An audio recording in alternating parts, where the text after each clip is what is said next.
All right, guys, we're live. Still says I got 6 thumbs up, but there's nobody in here. That's interesting. I'm not even able to get back on my iPad yet. So we'll give it a minute here. It says live stream offline. Piece of garbage.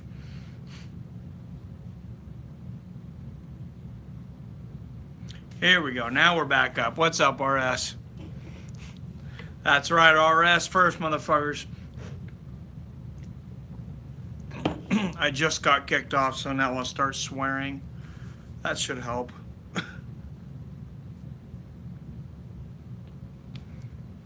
I wonder if it's something in my wording where I put live stream. So I just put fight companion this time. We'll see what happens. What's going on, Beer Got Wonder? Thanks for tuning in, man. Didn't see you the last couple days. Last couple times. Should be some good fights tonight, though. Dumber. Jesus. If that was what makes you feel better, Joker. But he was a very small man. I am not. Yeah, I got that 1,000. Just a reflection, man. I cleaned it before the show. Dude, are you going to show the fights or companion? It's companion. I can't show the fights, man. They froze me just for putting live stream in the title. If I start showing the fights, they're gonna freeze me like that. Probably kick my YouTube channel off. So sorry about that. Guess what? I'm a donut holes now too. Oh man. Well, I'm glad you're back, Beer Got Wonder.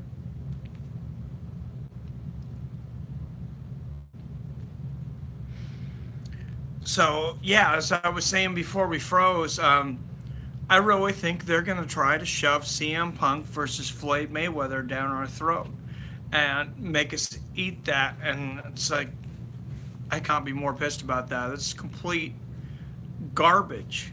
Just complete garbage. I won't pay for that pay-per-view, I guarantee you. Is everybody else seeing frozen? I'm not seeing frozen on my screen here. I'm doing good, man. Very good, thank you. It's been a great weekend. Had some great guests. I just talked to Joe Diesel Riggs yesterday. We're setting up something soon. And if none of you guys know who Ivan Salivary is, he's a UFC veteran. He has a huge training facility in Seattle, and he's invited me to his training facility to do one of our shows from there, and it's an incredible thing. Thanks, Bailey. Thanks, guys. Yeah, you got to reload it. It actually says 0 people watching right now, but the live is going through, and I can see your guys' comments, so everything's good. Yeah, if you don't see me moving, then yeah, it means you need to go out and get on the new stream. It actually created a new stream. Or it made me create a new stream. I still Joker is among the best. We love him, don't we, Barry Got Wonder? What's going on, Seven? Thanks for tuning in, man. Meet at Genius. I'm telling you, Mike, have David do a food review. New product test, excuse me, can't speak, type deal. Take a poll. Beg these dirty bags would watch. Not the 22-ounce ice house. Oh, no. Jason says, it's a 16-ounce ice house. That's what happens when you buy every single UFC pay-per-view. They make them damn expensive now. You get 4 days from payday, and you're drinking ice house. Oh, no, I bought the 6-pack of the 16-ouncers for $4.29. I thought about pouring in a glass so I wouldn't be embarrassed, but I'm comfortable enough with you guys to drink Ice House. I only got one good eyebrow. It looked bigger. Well, sorry about that, Jason. You shouldn't play with firecrackers, though. I specifically placed beer money in your account. You did, and this is the end of it. I got a 6-pack Ice House here. Thank you. Why does it take so much time? I'm on the vodka again. Is it freezing RS or what? I don't know. 410 shot cut into the face, bro. Oh, jeez. Hey, I'll watch, so I'm one too. I said earlier, hey, Ice House, it's the official beer of poor white guys. It's better than Still Reserve or Colt 45. Thanks for the heads up, Jason. But it's 2 a.m. for me, man, so I'm a bit ahead of you, Mike. Yeah, that's freaking late, dude. I'd be sleeping at 2 a.m. I'll be back up again at 4 a.m. for work. It's only 6 p.m. here. Just a few minutes to 6 p.m., which means the fights are going to be start any second. They just finished the shittiest of the Indiana Jones movies. That last one they made with the aliens. If you guys haven't seen it, I'll save you the time. It sucks. I don't know who Dahmer is, but I like dragons, yes. Still Reserve tastes like gasoline. You guys ever try a Hurricane? They had the Hurricane. I don't know if they still make them. It was the Hurricane 22 ounce? Oh man, two of those would knock you out, and you wake up with the most horrible hangover. It was crazy. I can hear, but I can't see you. Is anybody else not able to see me? I think you need to get out RS and restart the load, because I'm seeing it doesn't show you in here. It shows you on this chat, but it doesn't show you showing up in the room. I work for myself and we don't until 10 a.m., so I'm good for a bit. That's the way to go, man. That's the way I'm trying to do this again. I've worked for myself before. I owned a coffee shop. I still own a little drive-up coffee shop thing, but it's not doing as well as it used to be since Starbucks tried to take me out. I got one employee and don't pay her enough to make it worth me being there, so I'm at another job. What's up, Russell? Thanks for tuning in, man. Thank you, Jason. You mix Four Loko with PBR, Sidewalk Slammer. That sounds incredibly disgusting. Old family business. Carpets 50 years, dude. That's awesome, man. Family business is great. I wish my dad would have taught me about business and investing, but he didn't care about those things. He went in the military at 17 years old, actually. Best marksman I ever met, though. He used to train snipers in the infantry. He's 60 years old, but he's a badass dude. I would not mess with him. He is packing at all times. I see you in here, but I can't feel you. Can you feel that? Thanks, Bailey.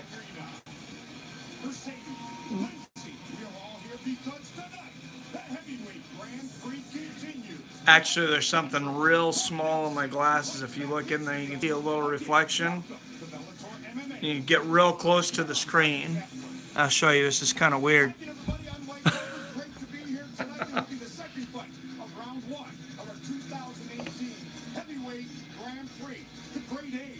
Reported.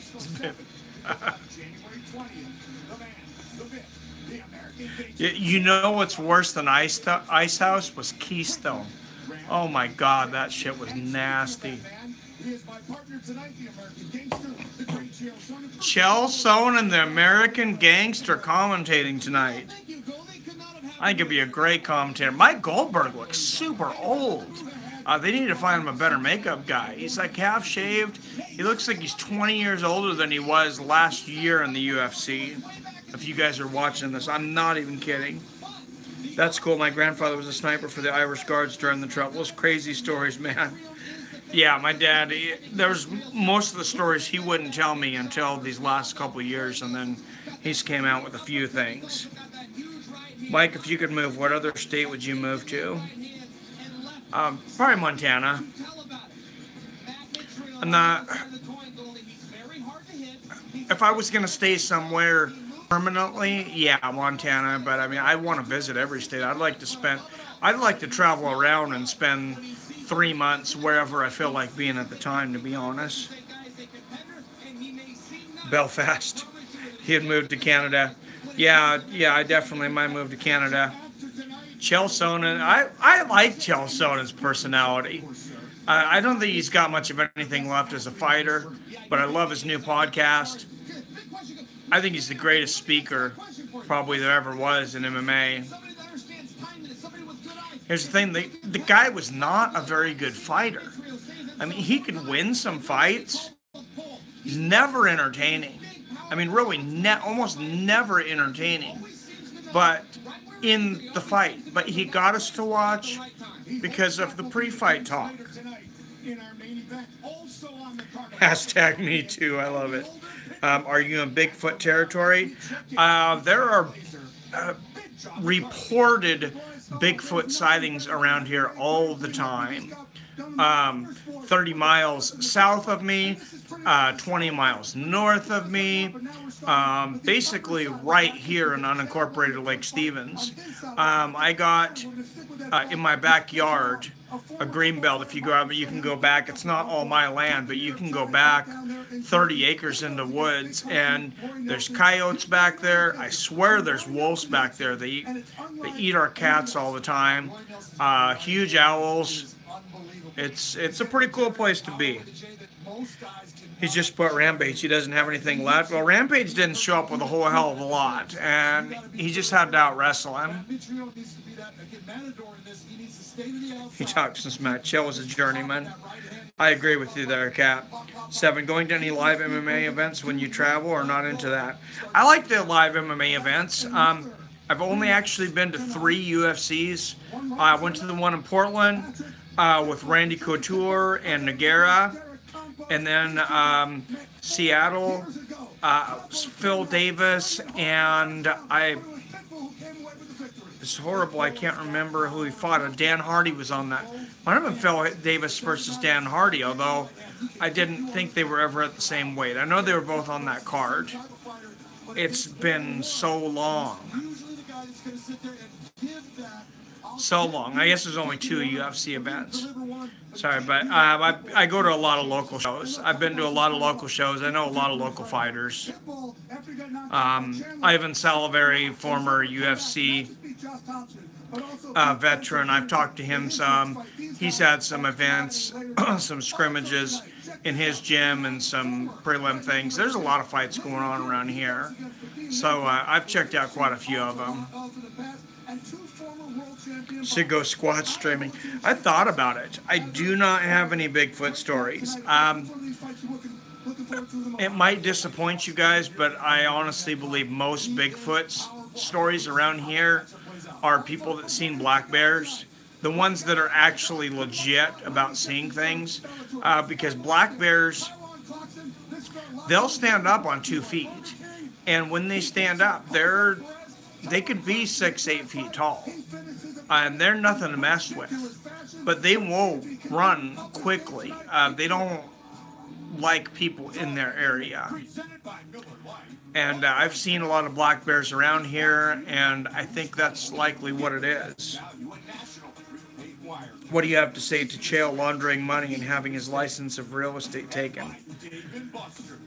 I think, babe, we just answered it. He's a gangster. I'm really not sure what to say. I mean, he went to jail for it. I mean, he's one of those guys that I find entertaining, but I wouldn't have run my business. If I was running a used car lot, I wouldn't trust him with the combination of the safe, I'll tell you that. Glory 50 tonight, says 7. I guess so. I won't be watching Glory 50 though. I want to do something tomorrow though. I wonder what you guys are into. I wanted to do, Cap, I wanted to do the fight that we were talking about, Grove and Eubanks. And it's going to cost me, it looks like about $30 here to get the stream on pay-per-view. So I thought about a few other things that I might want to do. And if you guys are interested in watching the Eddie Bravo Invitational with me, I'm going to watch it anyways. So if anybody's interested in seeing that stream, I could do that because I'd like to do 3 events in a row. We're going to have this. I want to do something tomorrow. And then obviously the UFC, Donald Cerrone and Medeiros on Sunday. I've only been to Dillashaw versus Borea 2 in Chicago. I took a pic with Matt Hughes. Matt Hughes is awesome. I love that. Austin Bailey says squat stream. I actually had an idea. I have some really cool costumes. And there's a place up here, Arlington, about 10 miles north of where I work, that they've reported a lot of Bigfoot sightings, and there's a lot of meth addicts actually up there, and a lot of crazy hillbillies. And I thought about having somebody record me and dressing up like Bigfoot and streaming it and seeing what kind of footage we're getting. So if you guys are interested in that, I'm seriously thinking about doing it to mess with those guys. I think the fight is on YouTube, Mike. Like YouTube Live? I will check it out if it is. That would be awesome, because I signed up. When you told me about those fights, I signed up for the emails from, I think, it's not World Series Boxing, it's World Boxing Championships or something. They sent me an email yesterday. I clicked the stream, and they wanted, I think it was 17 pounds to watch the fight. I don't know what that is in American dollars. I think it's about $20, a little more than $20. EBI is dope, I'm in, Walfredo says. I kind of want to watch EBI. I've never actually watched one of them. Benson Henderson, I think, is the headliner. I mean, he's got some pretty slick jiu-jitsu. You'll get shot, Mike. Don't, comedic genius. Or I could get captured. What kind of stream would that make if the government captured me and was going to experiment on me, and then I took my mask out? And what kind of story would that be if I fooled the government into thinking I was Bigfoot? That would definitely be worth it. Ban all guns or what? Absolutely not, Mr. Trevor. Make sure you film it. Yes, for sure. So, I've mentioned this, guys, before. I'm a member of the NRA. I'm very good with a gun. I've been shooting since I was very young. My dad took me out shooting when, as far back as I can remember, is 4 years old. I'm very saddened about the things that have gone on in this country recently, saying that. And here's one simple solution, and it's not an end-all definitely to anything, but the first thing that I would like to push, and I'm going to do some videos on this channel, and I want to see what you guys think. I think you guys are going to be behind it. I think a lot of you are going to want a little bit more, but here's my deal. The guy at the Florida State shooting, and thoughts and prayers out to the people that were part of that horrific, absolutely horrific incident. He was 18 years old when he bought an AR-15. He was 19 when he came to the school and shot. 18 years old, you were technically an adult. You should not be buying an AR-15, in my opinion. You cannot buy a handgun. Why are you able to buy an AR-15? My first solution would be is to not decide what kind of guns that 18 to 20-year-olds can't own, but decide what they can own. And I would say, if you're between 18 and 21, you can own a BB gun, you can own a .22, and you can own a shotgun. And you have red labeling on the outside of the gun saying this gun for sale for 18 to 21. If it does not have that labeling, or 18 to 20, excuse me, if it does not have that labeling and you are not 21, you're not buying the gun. So I think that's a small step, but I think it's a start.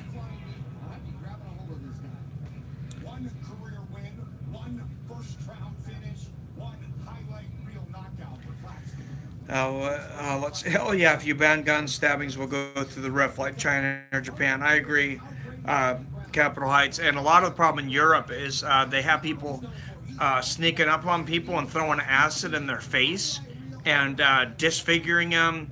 Obviously, we've seen all over the world recently these guys taking buses and vans and driving them full speed into crowds, killing many people. It's just not the answer for me, you know, and that's just me. I call dibs on David his wife Peter's community. Oh geez, Pure X looks like a sacrificial lamb. Beer Gut Wonder, I can own guns thankfully because I'm a large landowner, but for pests. But I worry about government against public all the time. Look at Australia, look at Europe, facts are facts. Yeah. When is merchandise coming online? It's gonna be probably a little longer. I'd say hopefully a month, maybe more, but it's gonna be a little bit of time. But I definitely plan on getting some stuff out there, and I'm looking for some punchlines. I'm thinking I might just powerful David t-shirt, make it happen. I can't believe you guys are saying that guns are way more fatal than knives. Ass cut thrown on him. I don't argue that. They said the Florida shooter had police called to his house like 40 or 50 times in a 5-year span. They definitely should have been watching the guy. And at 19 years old, Jesus. Are you kidding me? Yeah, that's craziness. Mayweather versus CM Punk in the cage. Absolutely a travesty. That would be so horrible for the UFC. Yes, comic, but what I'm saying is a ban is not the solution. People will find another way. I don't think we're ever going to all agree on that, but I would like to see some changes. I would like to see bump stocks are absolutely useless. There's no, if you're a hunter, if you're a gun advocate, I don't care where you stand on it, you know that bump stocks are just, they're bullshit. There's no reason for them. Wife Peter, you're welcome, Mike. Thanks, Community Genius. I think Floyd beat CM Punk by first round TKO. Oh, for sure. But I'm not paying for it. Be it homemade bombs or whatever, if you want to cause harm, you will. Yeah, look at the Unabomber. Never shot anybody. Unabomber. And then you want to go, the best example ever is Timothy McVeigh. The fertilizer bomb, and he killed hundreds of people. Rios versus Garcia, Showtime. Who you got?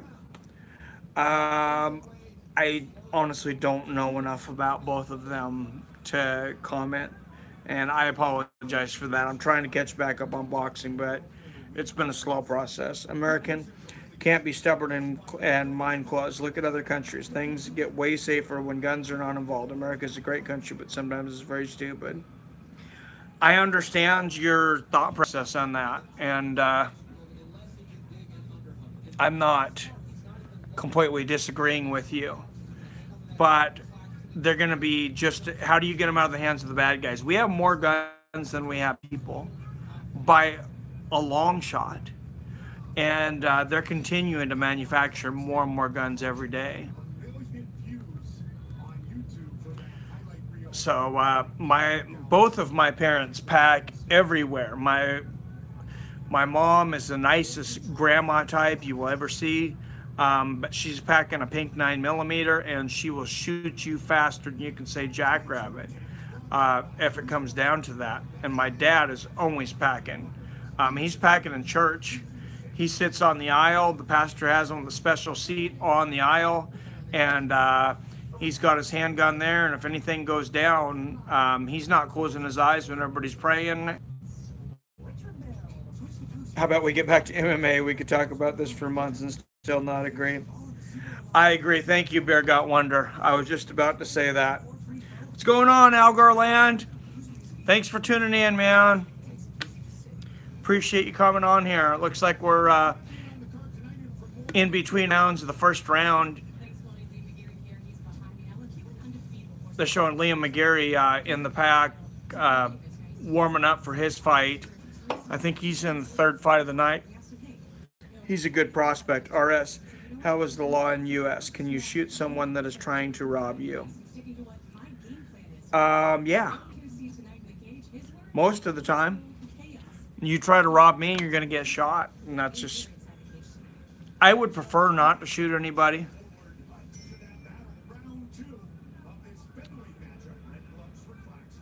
Round 2 here, Claxton and Perez. If you guys are watching this, thing keeps going black. This is frustrating me. But, no, can't have any co-hosts tonight. Sorry. David might jump in for a little while here, but let's get to some MMA here till the next round. Claxton looking from the outside, throws a kick to the body.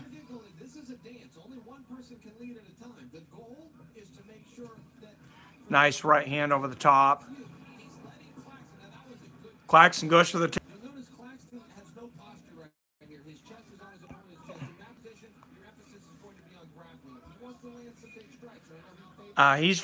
Claxton's on the top, and he's trying to get that ground and pound there. Also going for a choke. If I take my guns out of my cabinet to stop a thief, I will go to prison, and the thief can sue. What country are you in again, Bear Got Wonder? Remind me, I'm sorry.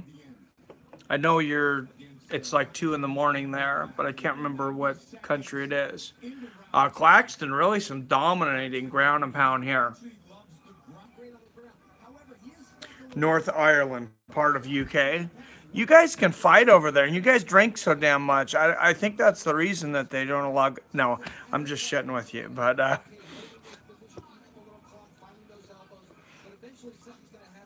Well, Freda, why has Gus never had a second shot at Jones or Cormier? It looks like people forget that Gus arguably won both those fights. I haven't forgot. I can't wait to see him fight again. He's one of the best light heavyweights on the planet. Claxton working out a half guard here, landing some elbows. And he is dominating this round again. He's looking impressive. Left hooks over the top there. Taiwan Claxton looking like a great prospect tonight against Perez. And Perez spending most of his night on the ground getting beat half to death. Gus had a second title shot. All he had to do is beat Rumble, but he couldn't do it. That's true. Rumble destroyed Gustafsson. Man, Claxton is really throwing some vicious ground and pound right now, and he's wearing the old bad boy trunks. That is the longest fight gear to stick around and stay in business. Oh, yeah, he's Perez is bleeding all over the place. Claxton is just dropping some really sharp elbows. Oh, man, huge right elbows. He's throwing, they're not the north and south, and they're not like this. They're straight down the, oh, and now he's throwing the right hands, and the referee just stopped the fight. So Tyrone Claxton, second round TKO, ground and pound. Very impressive ground and pound, better opposition. But that was really good.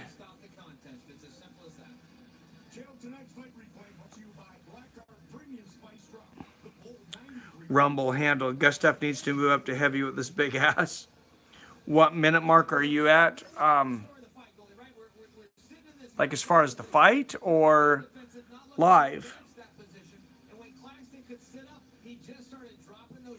I'm not sure. It says I've been streaming for 28 minutes and 15 seconds. I think the stream has about a 7-second delay. That's generally the average for the YouTube live streaming.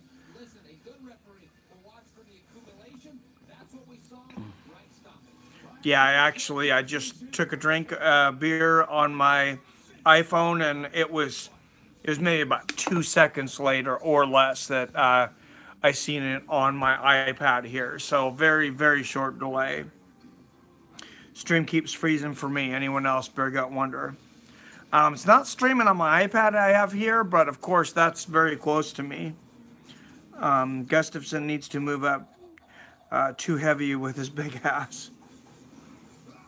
True and Rumble was a home fight for Gus, if I remember, but the light competition at the top tier of light heavyweight, Gus should have an immediate rematch with at least one of them. 7 in the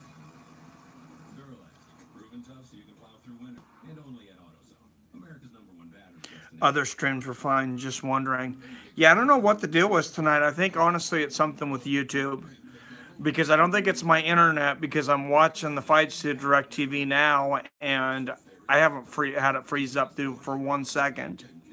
So, I don't know why. It's a little frustrating. Having a little bit of an issue with my iPhone. I don't know why. The screen kind of goes black every few seconds. I don't know if it's something with an option. I'm going to try plugging it in for a second, see if that makes a difference. I really don't think it will.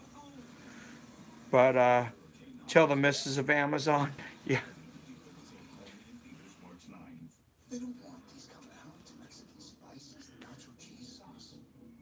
So hopefully that helps. I don't think I'm on low power mode. You know, I'm gonna check that though. I was on, well, I don't think I can while I'm live streaming.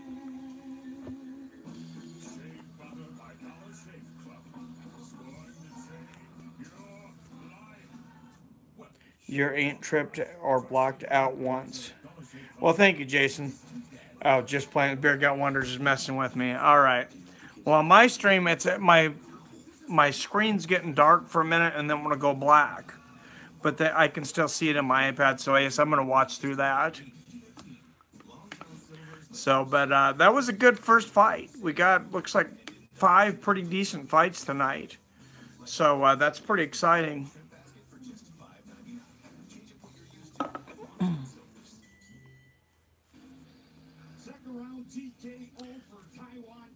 So Taiwan Claxton, the second. I have no idea, man. It's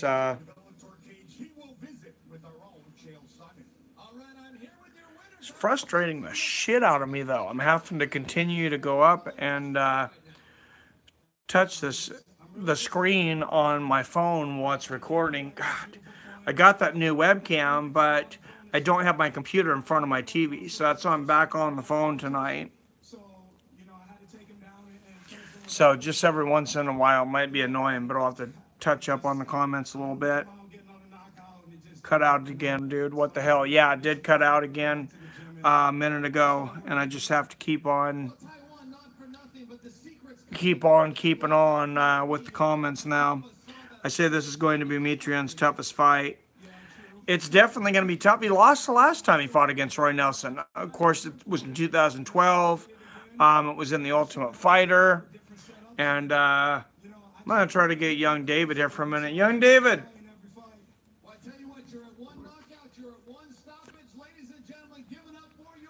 And Chael Sonnen with the interview in the ring. It went all white. Would that be better? Oh my God, jeez.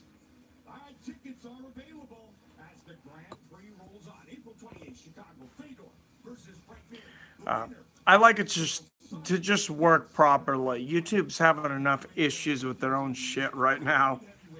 Davis has to earn his keep. David, yeah. Yeah, I was actually, you guys know why I was trying to get his attention for. I'm sure you guys could guess. Comic Joe.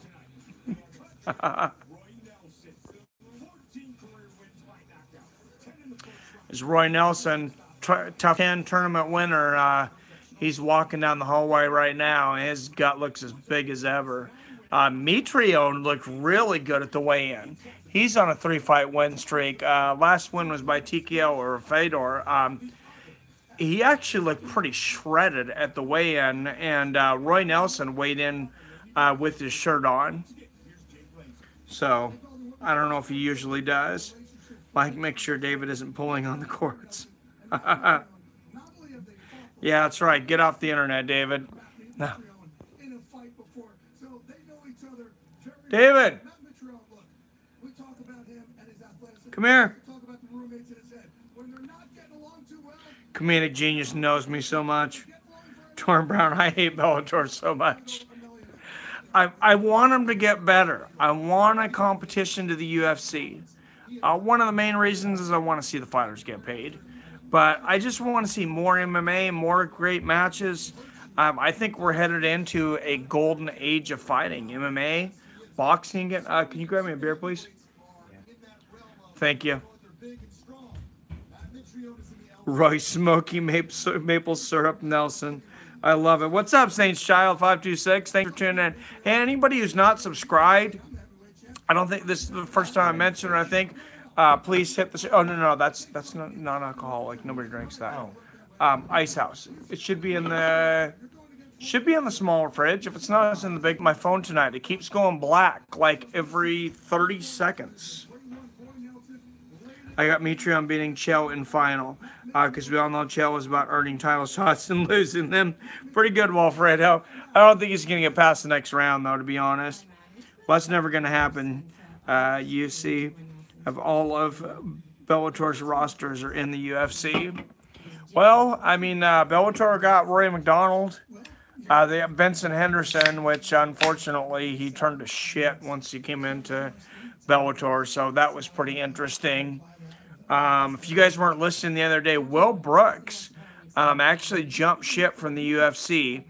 He had a 4-fight contract, finished out his contract, decided not to re-sign so he could join the PFL, the Premier Fight League, in that $1 million tournament. And that's actually what he said, is that he didn't re-sign with the UFC. They did not cut him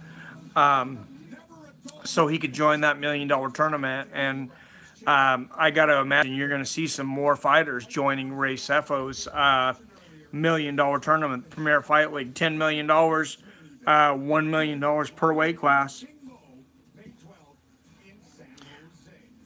Okay, dude, I'm going to hit the hay.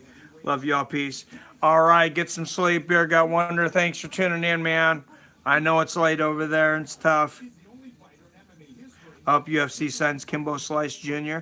I have not seen him fight yet. I just recently heard of him, honestly. Liam McGreary and Vadim Nemkov, I believe, is next at 205. That should be a great fight. I thought you said Phil Brooks. Will Brooks, the guy that beat Michael Chandler, I believe twice. Then he came into the UFC. He won his first fight against Ross Pearson. Then he did drop 3, but the UFC didn't drop him. He decided to leave the UFC and go after that $1 million tournament. So that's interesting. If anything, it's interesting. Guys, commercials are making me hungry. I actually haven't eaten a whole lot today, but fried chicken sounds pretty damn good.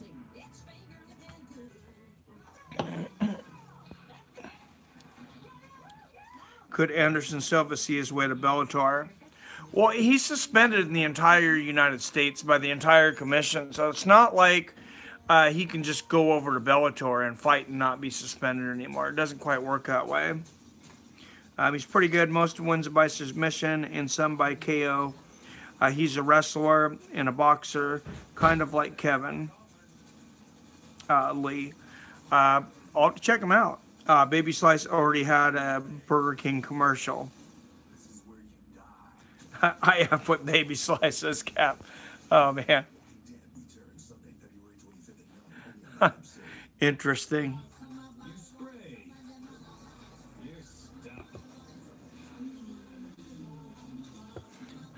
Comedic genius. I have with fried chicken. Yeah, that fried chicken looks pretty damn good, dude. He fights in Bellator. Oh, I'm gonna have to see that. Oh, I'm gonna have to see that. Bring home the taste sensation. Taco Bell's nacho fries. Now with delicious bonus content. The nacho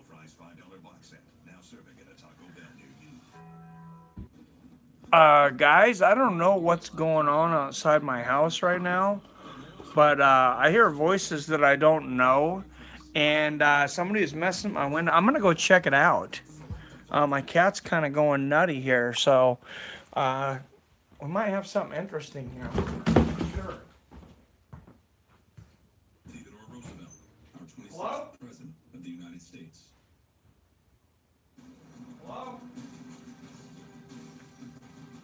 Our politically incorrect segment tonight, a big win for conservatives on college campuses. A court rules that the University of Washington cannot charge to college Republicans a security fee for events based on the expected violence caused by protesters. So guys, that was pretty strange. I see Torrin Brown message retracted. Cap caught on to him. Thank you, dude. For getting onto that. That was strange. I heard some voices outside my house. I'm out in the middle of the country. Some male voices I didn't recognize, and some noises. And I went out there, and somebody just drove off. So generally, I don't lock my door, which is probably shouldn't be common knowledge, but not a lot of people have bothered me here. I personally think Kimbo Slice Jr. Should move to lightweight. How big is Kimbo Slice Jr., guys? Republicans at the University of Washington. How long have you been the president there? Just this year. Just this year. And when He can do it. He's been fighting at catchweight, welterweight. He is 160. Oh, so he's nowhere. So he's nowhere near as big as his dad. Okay. I guess there's a reason they call him. I just figured they called him Kimbo Slice Jr. because he's Kimbo's dad. But not sure why they're interrupting. They're interrupting Bellator right now for some stuff going on at Washington State University by us, or University of Washington. Some fights between Antifa, excuse me, and some of the Republican caucus on stage. We're back to Bellator now, so we don't have to get into politics. Mike's got chicken on his mind. Combo. Dude, I do. That KFC commercial, I mean, that's my weakness, man. I love fried chicken. It is delicious. And you start drinking beer, you just want fried chicken more. Kimbo Slice is okay in Bellator. I would like him in UFC to fight the Korean Zombie. Then we'll see if he's like his dad. Dude, Korean Zombie, win or lose, man, that guy is only super entertaining. When's he fighting again? I'm not sure.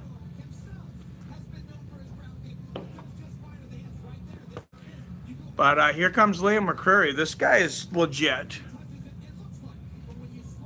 He's also shorter than his dad. His father was 6'2", Kimbo Slice Jr., 5'9", I think. It happens. I mean, you have it the other way, too. I have a cousin, actually. His dad's 5'10", his mom's like 5'2". He's 6'9". And about 400 pounds. The guy's just a jackhammer. Played high school football, and I wouldn't mess with the dude.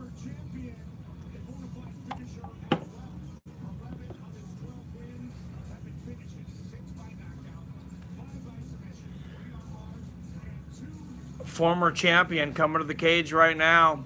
Liam McCreary, former light heavyweight world champion, 205. They really busted in with a legit fight, second fight of the main event here. I'm 6 feet tall, Torrin. I don't know how tall Donut Hole is, but I seen KSI and that other YouTuber. They made a lot of money off fighting, so I don't see why he's so against it. But man, he got defensive on Twitter. I didn't talk about him for a while, but he went after me. With a gang of trolls. Vadim Nemkov versus Liam McCreary.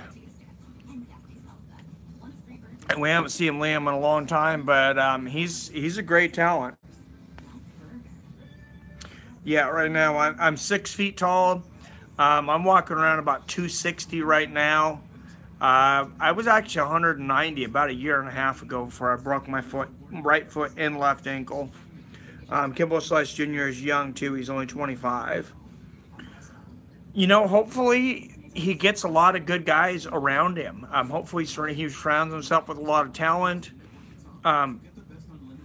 You know, maybe some of those guys that helped his father will say, hey, you know, we want his son to be successful too, and he'll get some of that training, you know, like Kimbo did with Boss Rutan and some of the other, you know, people that helped him along the way. Robbie Lawler should see his way to Bellator and face Roy one more time. I'll watch that over a Conor versus Nate rematch. That would be freaking awesome. I see a lot of trolls with your picture and name as theirs on YouTube. Yeah, I've seen a few things, Cap, but it's, what do you do? I've had, the more attention you pay to it, the more it encourages them, and it's like, whatever. I don't really care. Toron Brown, me. I mean, they're not this good looking, I guarantee you.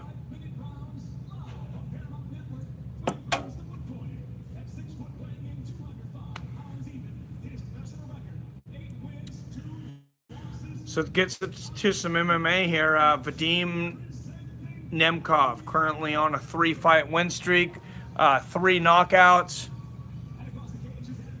And you got Liam McCreary on the other side there, weighing in at 203.5 pounds tonight. He's got a sub win over Tito Ortiz.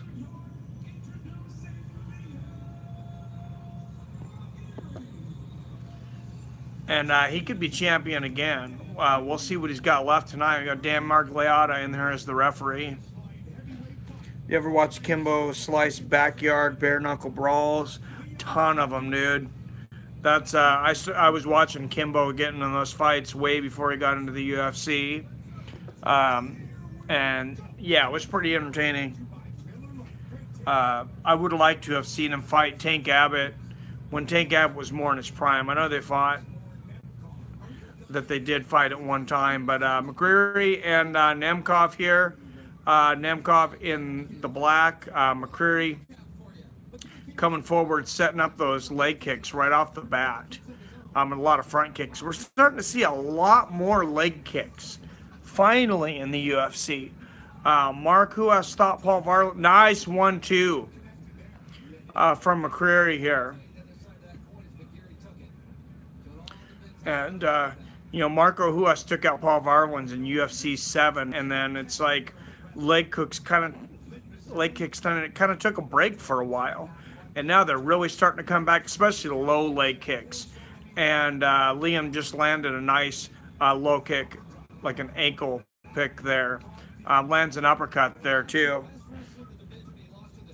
He fought a man, Adrian, in the backyard and halfway killed him. Kimbo got wrecked versus the cop. Yeah, he did. I seen that one too. He got destroyed because he didn't know what he was doing with grappling.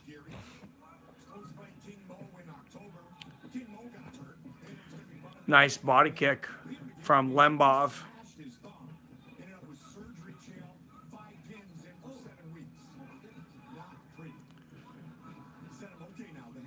Lembov's throwing those jabs, tries to get the underhooks, and Liam lands a knee to the body and a left kick to the body, and back again for a second.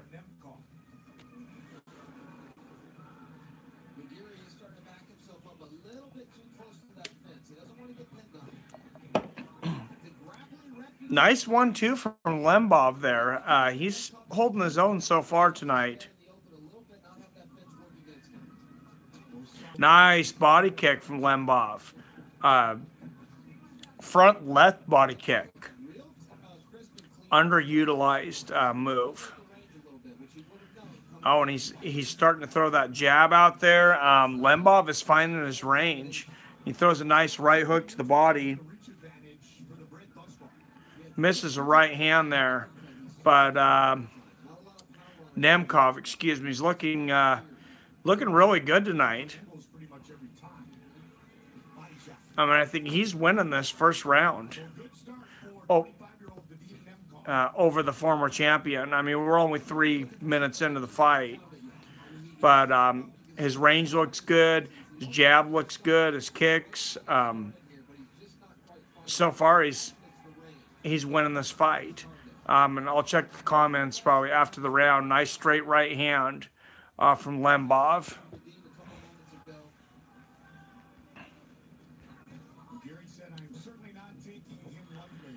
Liam throwing those jabs out there, but Lembov just keeps stalking him there. Nice leg kick again from Lembov. Low leg kicks.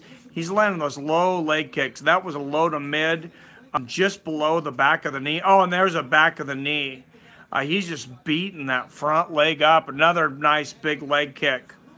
And then he goes to the body kick to Liam. Another one. I have not seen... I don't think I've seen as many leg kicks before this year as I did the 5 years before it in the last 12 months. I mean, it just seems to be the hot weapon right now. And we all know it's been underutilized for a long time. Nice left hook from Lembov. There's another leg kick. And Liam's really starting to limp. He's not wanting to put his weight on that front foot. He throws a 1-2, and I think he might already be losing a little mobility. And he's not checking any of these kicks. Lembov's landing left kicks, right kicks. And we were just talking to Kyle Nelson yesterday. He was talking about how he can't believe how some of these guys don't train to check these kicks. Or maybe they're just not fast enough. These guys are light heavyweights. Nice left hook from Lembov. That was a solid left hook. I am really surprised. Lembov is dominating this first round against the former champion. And Liam kind of tries... Oh, nice sharp left hook from Lembov. Short, sharp left hook. And he goes for the takedown and gets it at the end of the round. Lembov dominated that round over the former champion.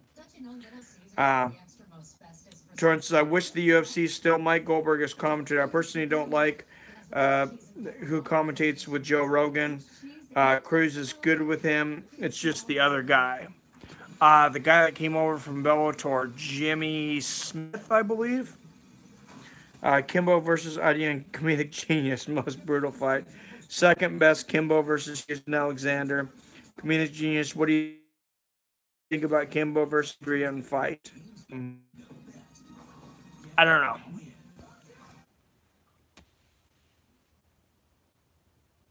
I don't know myself. Khabib Time Diaz. Oh, jeez. Kimbo, a legend. He did his entire career with a heart problem. The guy is a monster. He definitely was. I mean, he definitely brung it.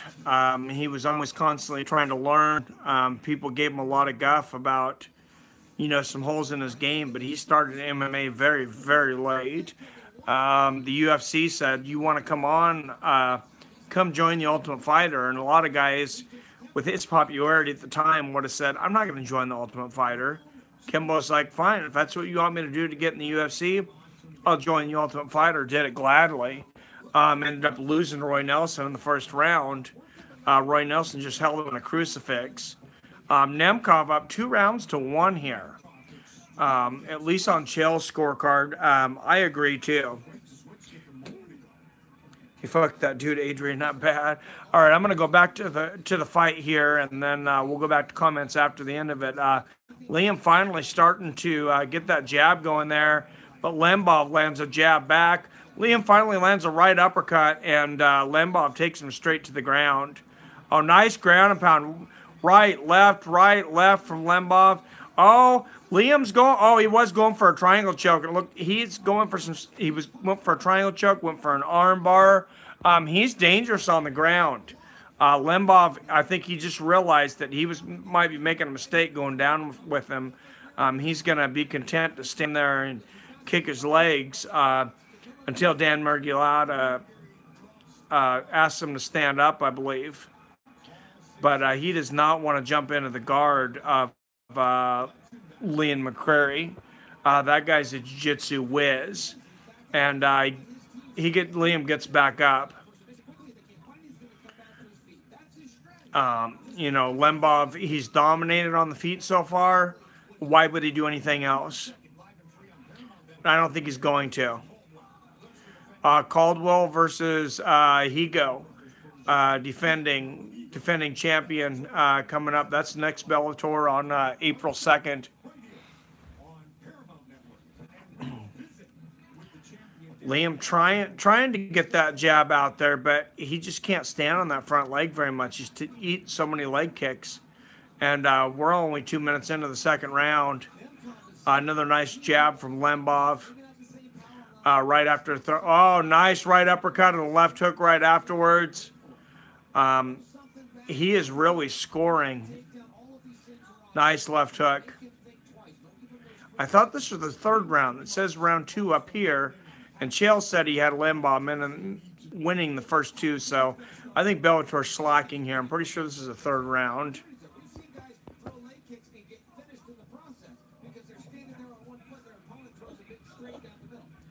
Another nice leg kick from Nemkov from the back leg to McCreary's front leg. And he's just battering that front leg. And there he fakes a kick.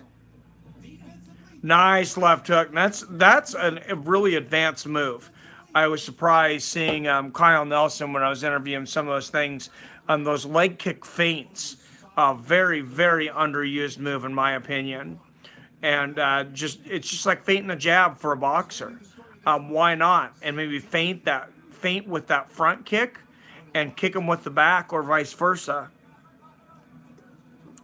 Nice right hook over the top from Lembov, and Liam misses the left hook. I am very impressed with Lembov tonight. This is the first time I've seen this kid fight, and this is a dominating performance over the former champion. Liam goes for a front kick and misses. Not really committing to a lot here. He's getting real hesitant, actually. Kind of lands a jab, mostly blocked there, and Nemkov comes back and lands the double jab. So he could be a minute away from beating the former champion here.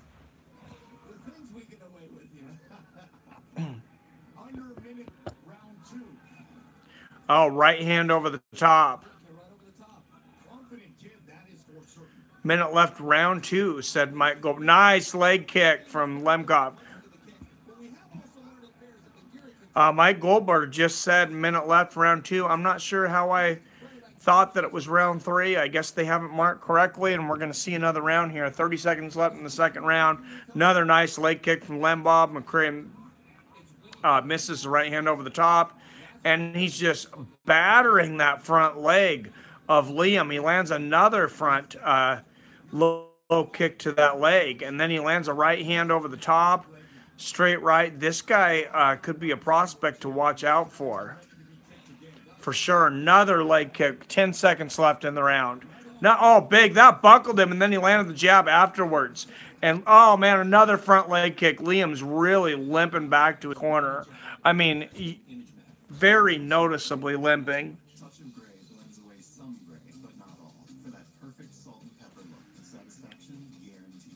Kimbo was a sloppy fighter, just such powerful. Put him against Mark Hunt, and Kimbo goes down with an uppercut from Hawaii. You got to look at the fact that Mark Hunt's been doing, striking MMA, maybe not UFC, but striking MMA for 20-some freaking years.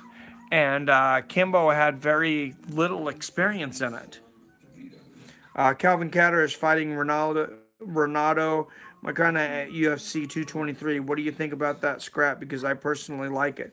I like it too. Calvin Kattar coming off an impressive knockout. I think he wins again on that one, but I think that's an exciting fight. Collab Joey Coco Diaz. CW Punk Joey Diaz? Not sure what that is. CM Punk versus Joey Diaz. I think Comedic Genius is smoking some weed tonight. He broke his leg. He's limping hard since Child said it ain't broke, but his leg fucked up. Oh, his leg's definitely jacked. I mean, he is noticeably limping, and that knee, everything on the leg is red, and Lombov just goes straight back for that front leg. He might go down from leg kicks in this round. Very possible. There it is again. He lands that leg kick. And then lands a straight right over the top. Lombov is totally in control. Lands a double jab. Liam has almost no power in anything because he cannot put weight on that front leg. It's swollen up behind the knee. He's trying to throw that jab out there, but he can barely walk.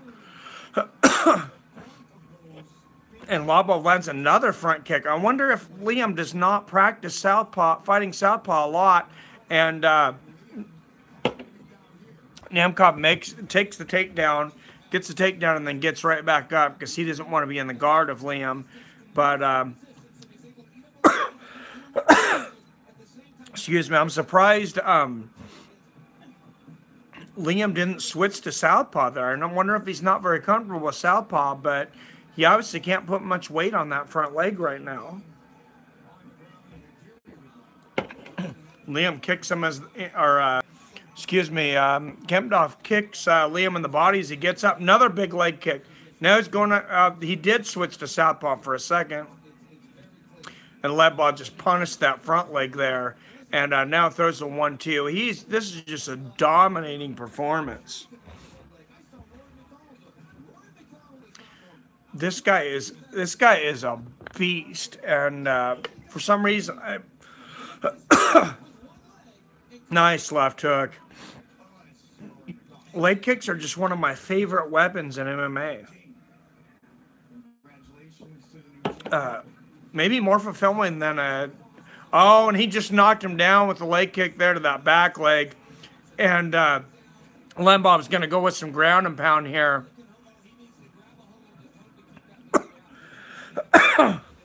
He is going to get... No, he's not going to get in the guard of Liam. I thought he was going to. He's just content holding one leg and kicking the other leg of Liam as he's down, as Lombov. Or Nemkov, excuse me. Against McCreary. It drives me nuts how Bellator and a lot of these guys don't show the names of the fighters. They're not as well known as the UFC. A couple of front leg kicks for Liam there, but I think he's too late.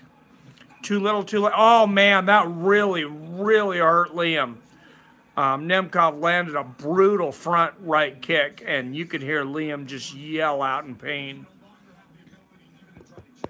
He can barely walk.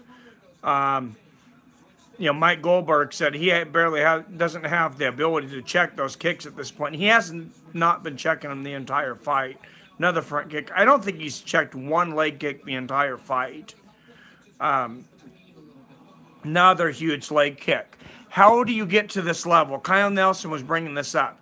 And, I mean, I'm not an MMA fighter, so, I mean, to judge him, man, another big leg kick. But how do you train everything and get this far in MMA and not learn how to check a leg kick? Another huge leg kick from Nemkov. And he throws a front kick to the knee. He's just dominated this fight with the leg kicks. It's been 90% leg kicks. And just an absolutely dominate. Oh, man, another huge one. Oh, and he's limping down to the ground. And he's down to the ground. And that's fucking stopped from leg kicks. McCreary might have a broken leg. He cannot stand up. Dan Miragliotta is stretching his leg out. He just stopped him from leg kicks. Liam McCreary is screaming in pain. I'm not saying I like to see these guys in pain, but I am fascinated by the leg kick game. I've been watching Thai boxing since before I was watching UFC. I was renting the VHS tapes when I was 12, 13 years old, my friends.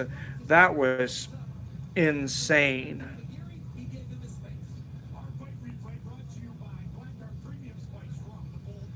This is a quick turnaround for Calvin Catter.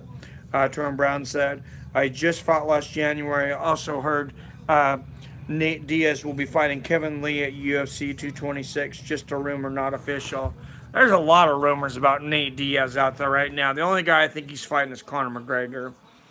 Honestly, I think Conor McGregor fights the third fight with Nate Diaz. That god-awful fucking bastard Floyd Mayweather fights CM Punk. And they try to shovel that shit into us. And then try to set up an MMA fight between Conor McGregor and Floyd Mayweather, which I'm actually interested in seeing just because I want to see Floyd get the shit kicked out of him. Yes, very underused, Cap, for sure. Quote from the great SpongeBob, "My leg, Saints Child." I love it. How many of you guys out there have watched the original UFCs and watched UFC 7 and Marco Ruas? You want to see, in my opinion, maybe the best leg kicks ever in a fight. Watch Marco Ruas versus Paul Varelans. Sure, you can find it on YouTube. If you can't, it's on UFC Fight Pass. So many people want Floyd to lose. He's made, the hate is real. He's made a career though out of it. He was not near as popular as Pretty Boy Floyd. Then he became Money Mayweather, and basically people started paying to watch him lose. And he made himself a multi-millionaire off of it. So can't fault him for that. Still want to see him get his ass kicked.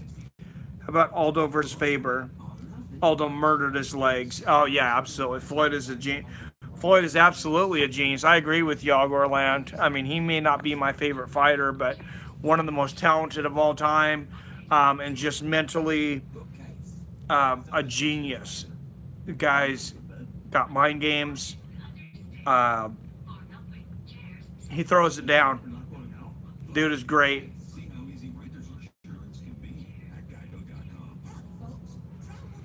Dude is absolutely one of the greatest for sure. I think Roy Jones is the greatest of all time. But, you know, Floyd was right up there.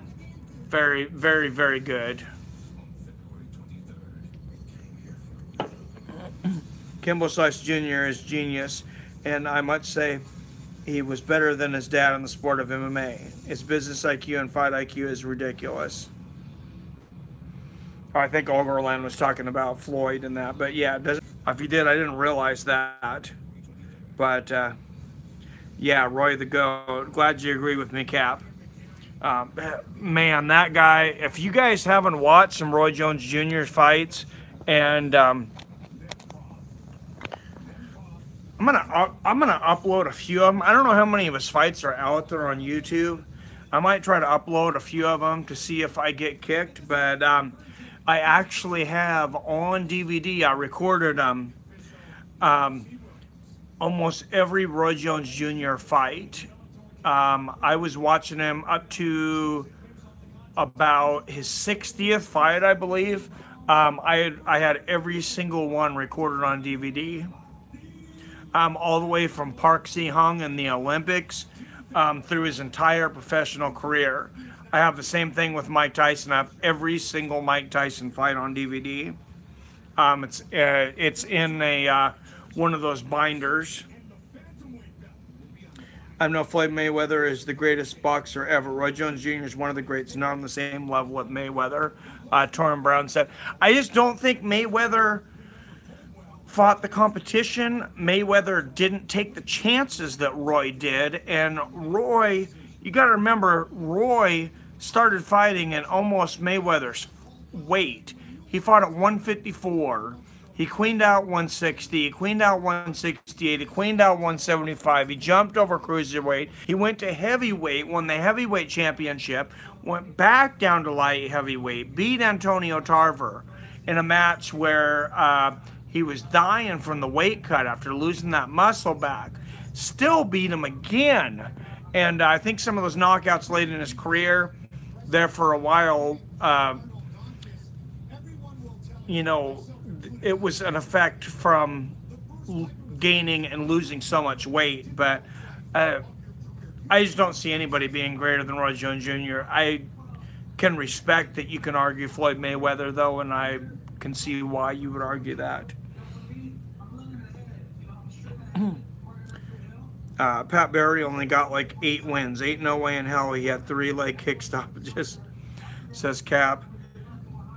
Torrin, and believe Roy Jones Jr. started fighting before Mayweather. I think Roy Jones Jr. started like 1990 or 89. He started professionally in 89. He was in the Olympics in 88. The gold medal match against Park Si-hung, I was watching it. I was 10 years old. He dominated the gold medal match. It was widely accepted as the biggest robbery in Olympic history. Actually, a lot of the officials from South Korea not only lost their positions, there were people that were fined and prosecuted for rigging that fight and a couple other events in those Olympics. There's been books written about it, videos written about it. Whatever, really pissed me off. But anyways, Roy Jones Jr., to make one more point though, would have went 50-0 in his 34th fight against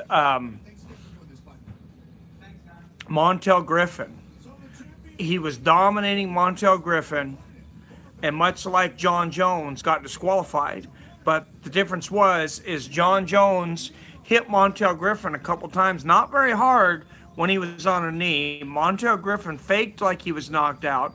Very obviously faked it. You cannot watch that and tell me that he didn't fake it. They had to bring a stretcher to take him down from the cage in his 34th fight. So they give Roy Jones a loss by disqualification. They rematch a few months later. I think it's like 3 or 6 months later. Roy Jones Jr. just devastatingly knocks him out in the first round. Throws a flying left hook that sends him through the ropes. As soon as Montel Griffin gets up, Roy Jones Jr. hits him again to the point so hard that Montel Griffin tries to get up like 4 times and continues to fall down until he falls through the ropes. And you've seen there the power of Roy Jones Jr. But I'm getting to a point here.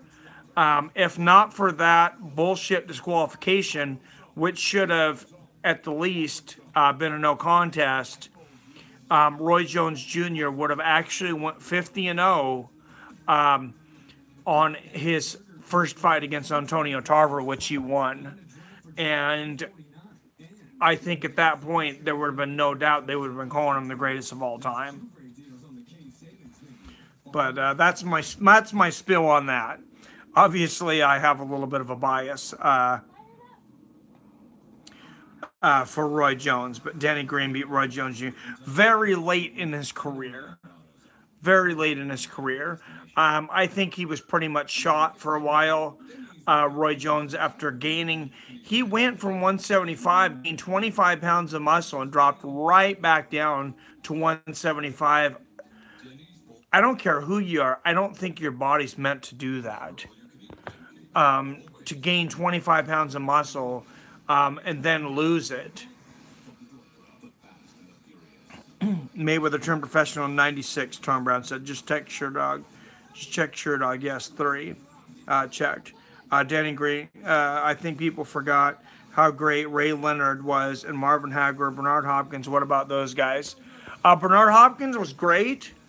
When Roy Jones was in his prime, he beat Bernard Hopkins pretty handily. I don't think Bernard Hopkins was to his prime yet. Definitely a solid argument for Bernard Hopkins. Solid argument for Marvin Hagler. I agree. I think that Marvin Hagler won that fight against Sugar Ray Leonard. And for people that don't know 80s boxing, Marvin Hagler was so discouraged by that decision. He thought that decision was so horrible when they gave the win to Sugar Ray Leonard. Marvelous Marvin Hagler retired that night while he was still in his prime and never got back in a boxing ring again for the rest of his life. He moved out of the country, stayed away from the media for years. It was just devastating to him. George Foreman and Joe Frazier, top 5. George Foreman literally lifted Joe Frazier off the ground. George Foreman was definitely one of the hardest punchers of all time. But Oscar De La Hoya. Oscar De La Hoya was great. And a lot of people forget Oscar De La Hoya almost beat Floyd Mayweather. Some people thought that he won that fight. It was a split decision, and Floyd was in his prime, and Oscar De La Hoya was in the twilight of his career. So, very, very good fighter. And I never thought when I was watching Oscar De La Hoya dominate guys like Arturo Gatti and some of the great fights that he had, that I would be saying that he was an underrated fighter. But today, I think he's one of the most underrated fighters when you think back on him, for sure. Oscar De La Hoya is one of the all-time greats. Julio Cesar Chavez, top 3. Pernell Whitaker. My God, Julio Cesar Chavez, 89-0. Almost got, I believe, to 100-0. The Pernell Whitaker fight, that was... Pernell Whitaker, that was weird. He had an awesome style. He took apart a lot of guys. Shane Mosley, that's one of those guys that if he doesn't lose those 2 fights to Vernon the Viper Forrest, he definitely would be talked about as one of the best pound-for-pound fighters of all time. And that's one of those times where you just got to say fight math does not make sense. Because Vernon Forrest, he was a good fighter. If they'd never fought each other, you would never say that Vernon Forrest was on the level of Sugar Shane Mosley. But when they fought, Vernon Forrest had a style that countered him. He picked him apart and he beat him twice. Is Vernon Forrest, did he have a better career than Sugar Shane Mosley? Hell no. But Sugar Shane Mosley could not beat him. Julio fought bums. Look at his resume. He did fight a lot of bums, but he fought a lot of bums. Okay, who's the greatest wrestler? Who do you think has the best hands in the UFC? Greatest wrestler, if you're talking about Olympic wrestlers, Roland Gardner. I've actually met Roland Gardner. He came to my daughter's school to teach a wrestling camp. Roland Gardner, huge upset in the 2000 Olympics against the Polish Experiment, I believe they called him, and then ended up fighting in Pride. Had a pretty good fight there. He told me, I talked to him for quite a while. He gave me about 30 minutes of his time. I didn't have the MMA channel at the time. I don't know if he would have wanted to be on camera. This is after he was on The Biggest Loser. But he told me that they offered him $1 million to fight Fedor in Pride, and he turned it down. And I was practically speechless. I mean, I was super excited to be talking to Roland Gardner. I was there. My daughter was ecstatic. Her and her wrestling mates. But, I mean, the guy's not rich right now, and the fact that to give up $1 million to fight anybody in Japan, I don't care who the hell it is. What are you doing? Who do you think has the best hands in the UFC? UL or DC, best MMA wrestler?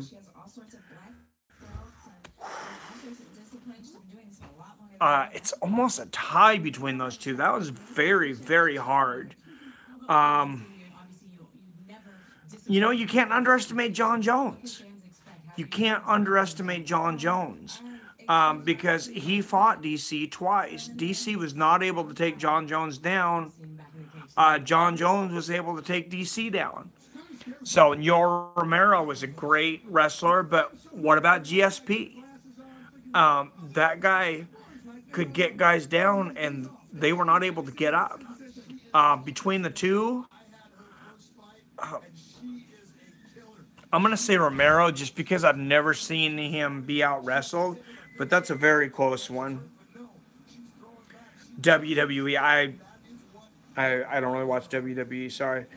Cody got best hands in the UFC, says Cap. Great WWE wrestler. I would say a few years ago, best hands in the UFC, excuse me, as far as power, was Mark Hunt. And then next it was Roy Nelson. Definitely for heavyweights. Stipe has incredible footwork right now, incredible hands. Francis Ngannou, obviously the most powerful right now. So it depends on what you're talking about as far as best hands. I mean, are you talking about speed? Are you talking about combinations overall? Or are you just talking about knockout power? Why do Mexicans dominate boxing so much? They're tough as hell.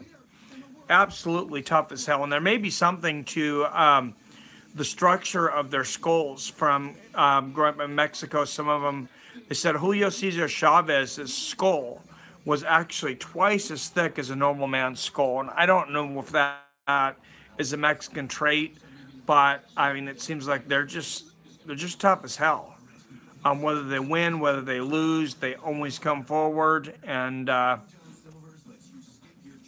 think that's a lot of it. A lot of it's perseverance, and obviously a lot of them, a lot of skill, but perseverance is a huge part of it. Best MMA wrestler has been Askren Wolfers, hands down, though semi-retired. I don't know why I always forget to think about Ben Askren. Wilfredo, I'd love to see him go against GSP. But yeah, it's hard to argue against Ben Askren. Mexicans have good chins. Just watch Justin Gaethje and Tony Ferguson. Hell yeah, they do. Sting, Warrior, Stone Cold, comedic genius says. What, Kevin Lee? He's a great wrestler. Yeah, I don't know about that. Greatest wrestler in WWE history, Ronda Rousey.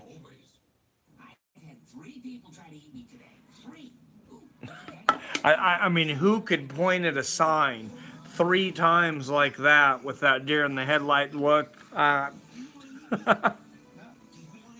hope she does better. I actually like her. I know there's a lot of people that really can't stand her, but I'm actually a fan. Yes, Kevin Lee is a great wrestler, but he's not as great as Khabib. Khabib's a monster.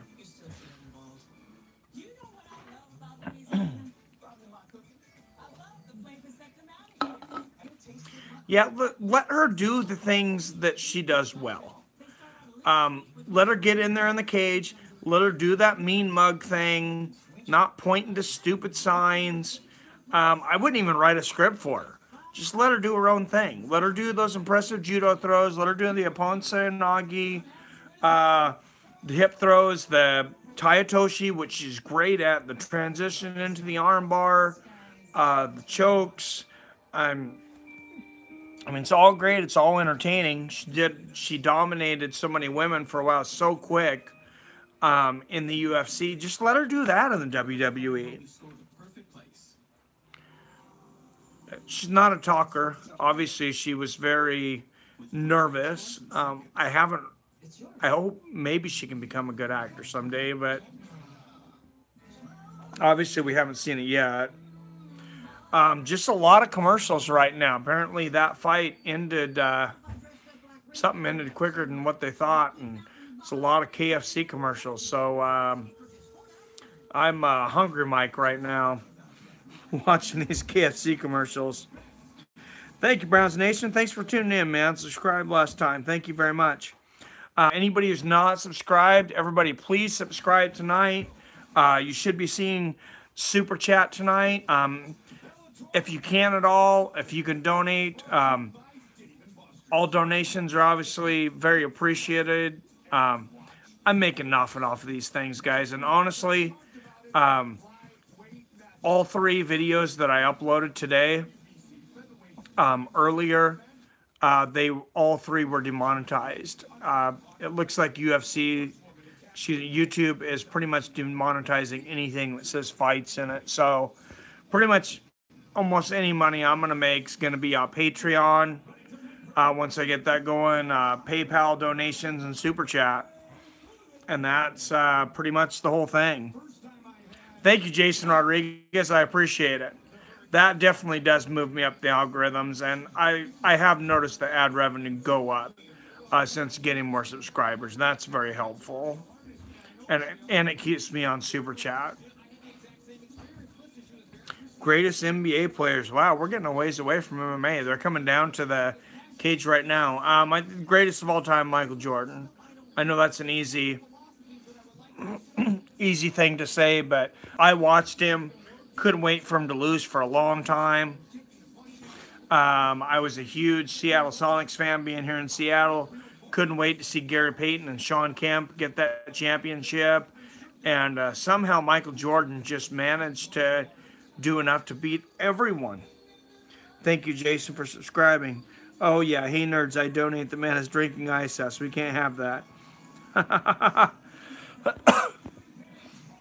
Yes, please.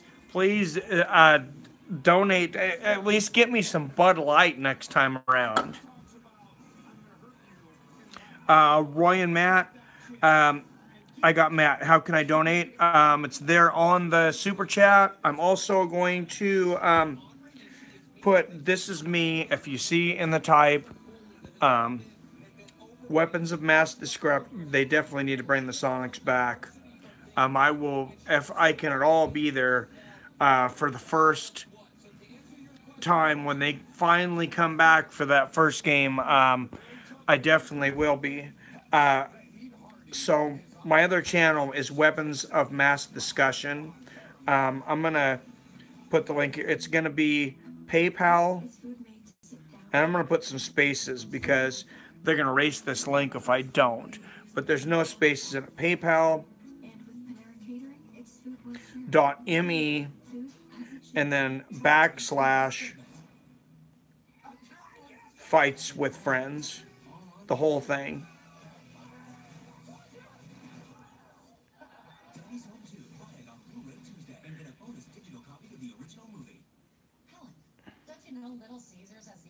So if you type that in without the spaces, it'll take you straight to my PayPal to be able to donate to me, and I appreciate that. Are you guys seeing the Super Chat out there tonight? I'm not seeing the $ on top. It says Top Chat. I hope I'm in Super Chat because I have my 1,000 subscribers. Can anyone tell me? I know Bailey knows how to tell. Does it say Super Chat? It's there. Thank you, Cap. I can't see it on my screen for some reason. I don't know why.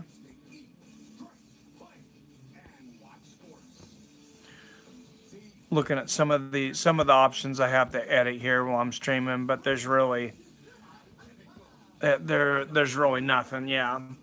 No, thank you, Cap, as always. So we got a female fight coming here, and these are almost always entertaining. So yeah, just go to that Super Chat, hit that. It's really easy if you haven't donated through Super Chat. It's super easy. I'd appreciate any donations that you guys can give me, so I can at least drink some Budweiser beer over Ice House. It's there. It won't be there for you because you can't donate to yourself. That makes sense. David, break before the main event. I'll try to get for sure. Yeah, I know I froze for a second there. Sorry. What you think's going to happen in that Ali Quinta and Paul Felder fight? I'm taking Paul Felder by second round knockout. I don't think Ali Quinta is just on his level striking, but you never know. But yeah, I definitely take. I like both those guys, but I take Paul Felder. Hey, David, you down here? Okay. All right, 3 5-minute rounds. 135-pound females here.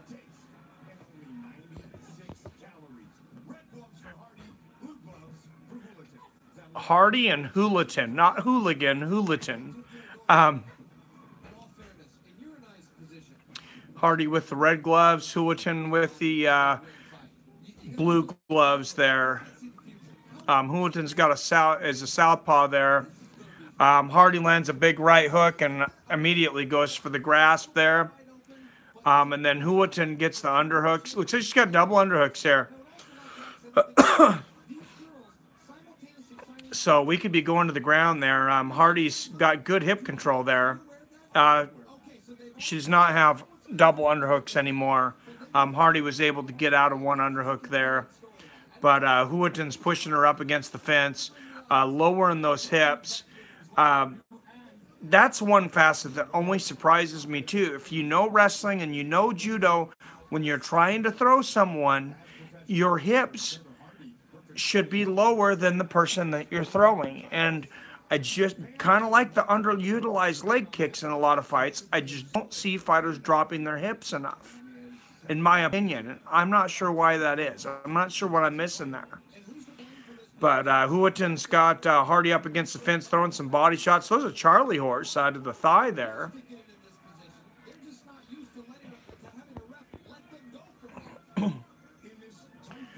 They're in the clinch up against the fence, and kind of thought that the ref was going to stop it here, but he's going to let him go here. Not a ton of action there. The referee's looking in there. But they are changing some positions there, so we'll see what happens. Houghton goes for the foot stomp, and Hardy's trying to get out from underneath that, from on the fence there, and pushes it back into the middle of the cage.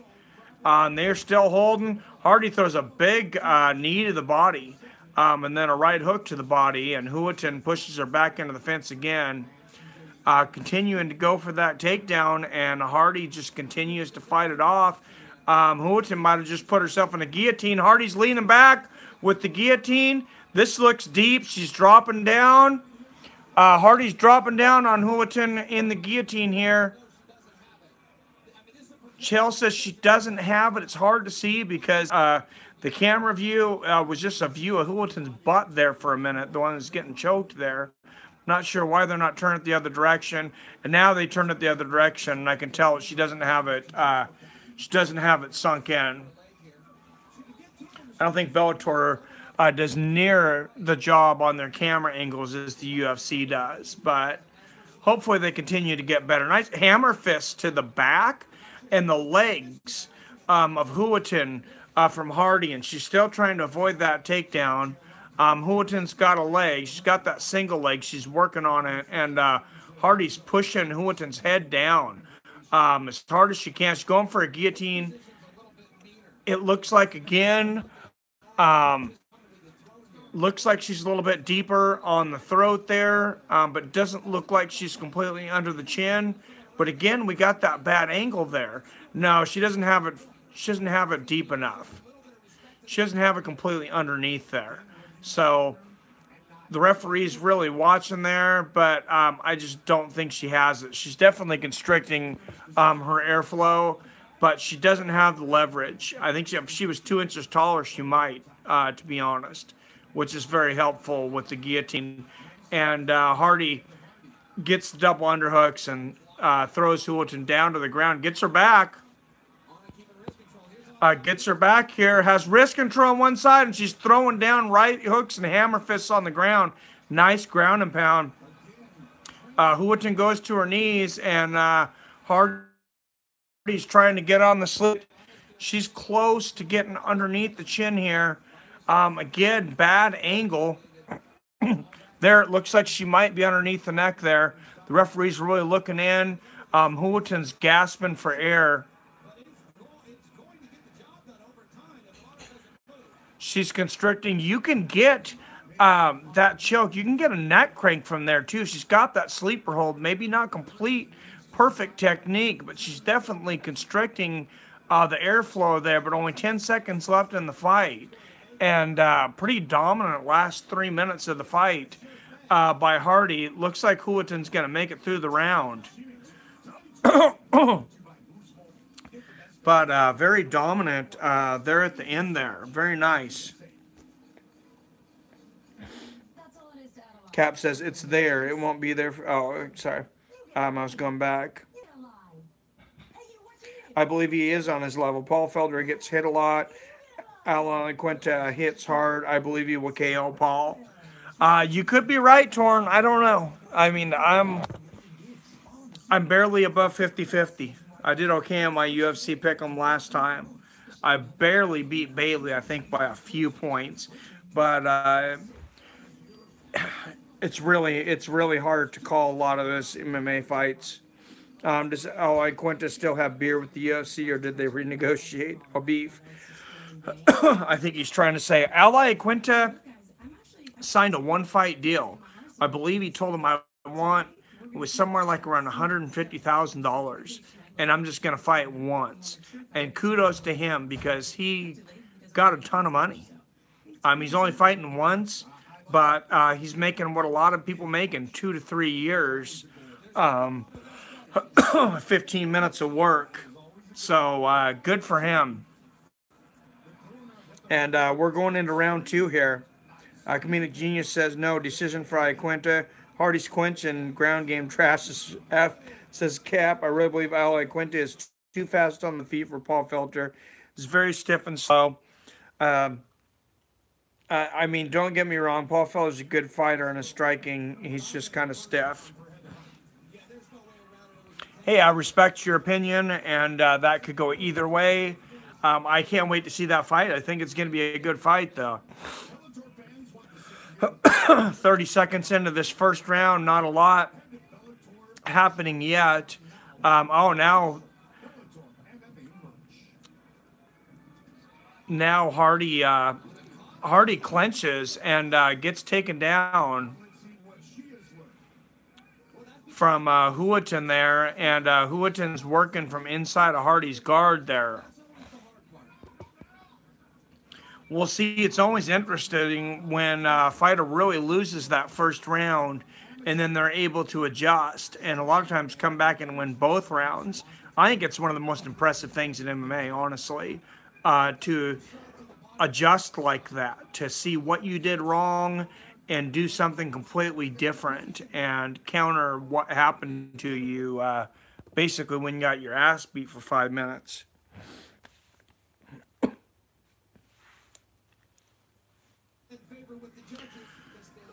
So Hardy's working that high guard.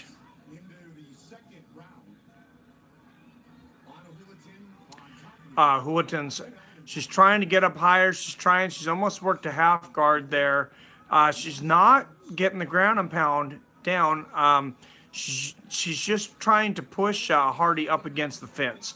I was wondering what she was doing for a minute there. You can tell she's trying to push her up against the fence. And I'm not quite sure why yet. Maybe she wants to punish her by pushing her head into the fence. And bad mistake from Hardy. Almost always a mistake. She's trying to punch. Oh, I thought it was. She was trying to punch Huatin from the ground, but then she pulled. Now she's standing up, gets down, and has Huatin's back from the side there.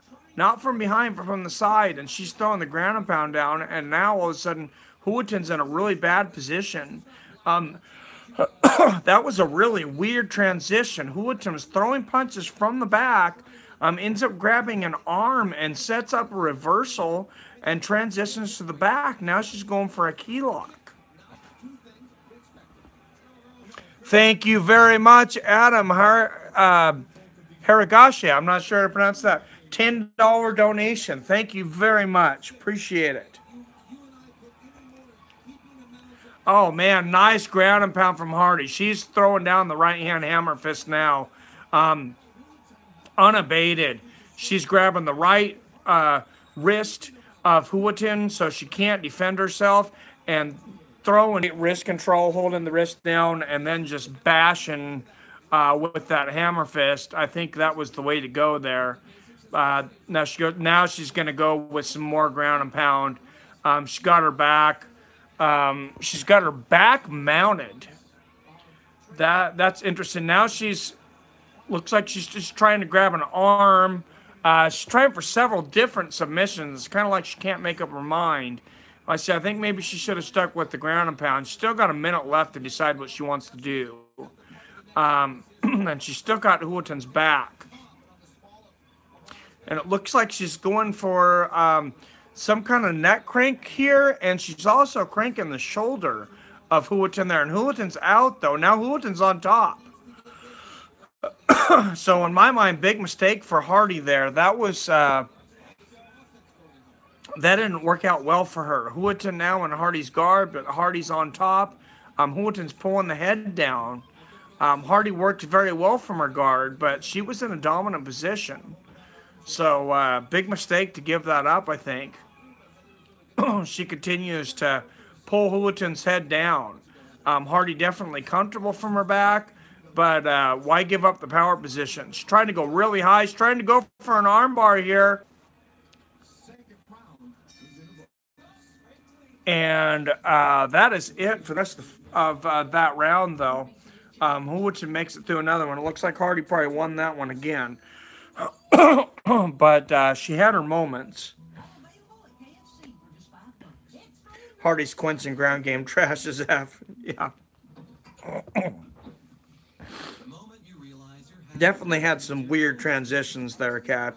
I really believe Alaquinta is fast on the feet for Paul Felder. It's very stiff and slow. I mean, don't get me wrong, Paul Felder is a good fighter. I think I read that a minute ago. Put up or shut up for my boy Cerrone this Sunday against Yancey. Hey, Mike, you enjoy the edibles, seeing how they're legal by you? I've tried them, I believe, 3 times now. Believe it or not, I've never been high from smoking weed in my life. I don't like smoking things. They became edibles. I finally got high off of marijuana for the first time in my life a little less than a year ago. A friend talked me into taking a couple chocolate edibles, and I had zero tolerance. And it was early in the day. I didn't have to work till late that next day, and I'll tell you, I swear I was high for 3 days. I was at work. I wasn't completely falling down high, but it was a bad experience. The next experience was better. It was very enjoyable. Torrin Brown, that's 1 strike, sir.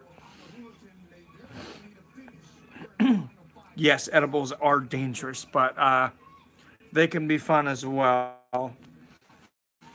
Big genius. And 4 minutes and 20 seconds in, these girls aren't doing a whole lot. Huatin throws a side kick to the body.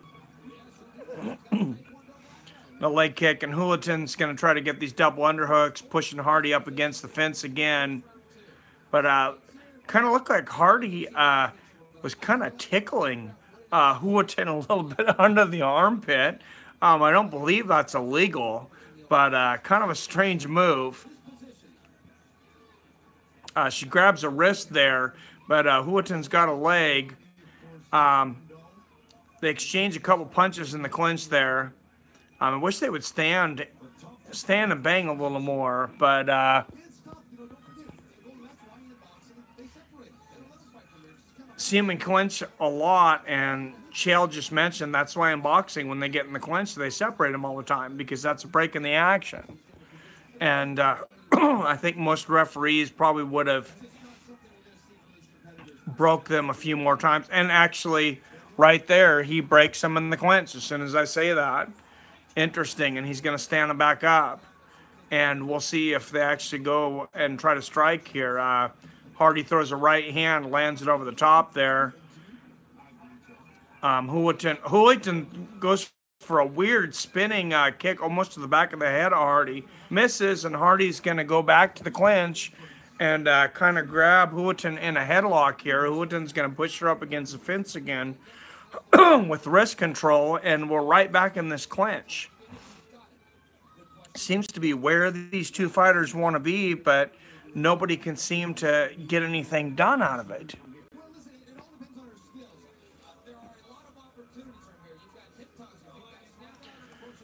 So, like I said before, why is no one dropping their hips low enough to get the throw? I see the Tayatoshi, Ogoshi. Obviously, neither one of these girls seems to have any judo background. because I seem to see openings. So ref's going to break him again. He's getting frustrated with them doing nothing in the clinch. 2 minutes left. They're in the middle of the cage again. Hooten lands a kick to the body, and Hardy lands a jab over the top. Please stand up. Nice kick to the body from Hooten. Hardy lands a 1-2.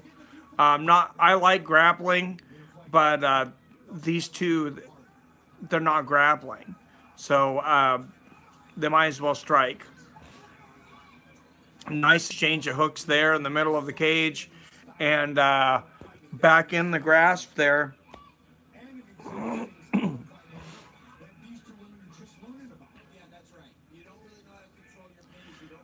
And they just mentioned these women, they're very inexperienced. And this is something you see on Bellator cards. You never see in the UFC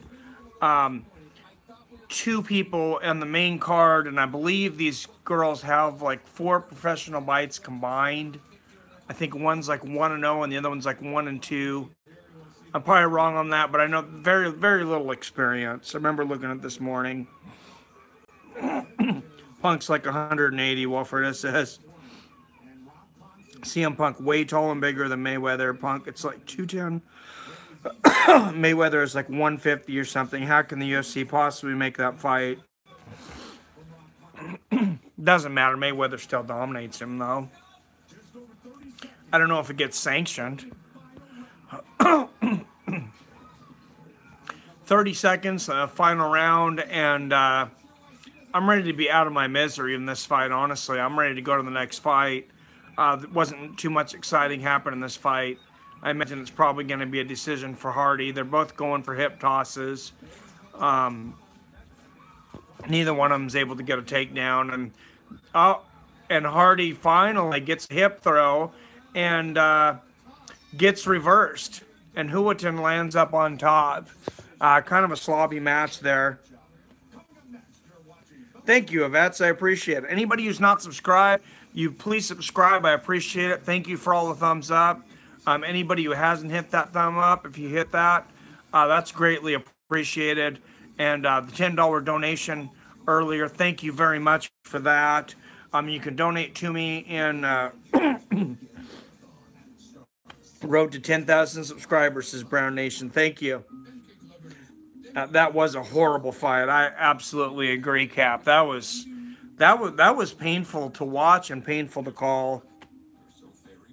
I was trying to be entertained. Thank you, Yvette. Appreciate it.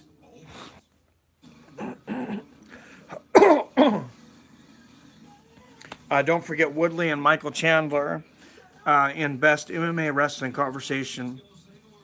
3 MMA champs came out of Mizzou Wrestling in college, including Askren. Shout out to Pakistan. How you doing in Pakistan? Thanks for tuning in, man. That's a long ways away. Do you live every fight? I do pretty much. Lately, I've been doing every Bellator and UFC event live, including the pay-per-views. There's 13 of you in here. I think a lot of you are regulars. I'm going to share a secret.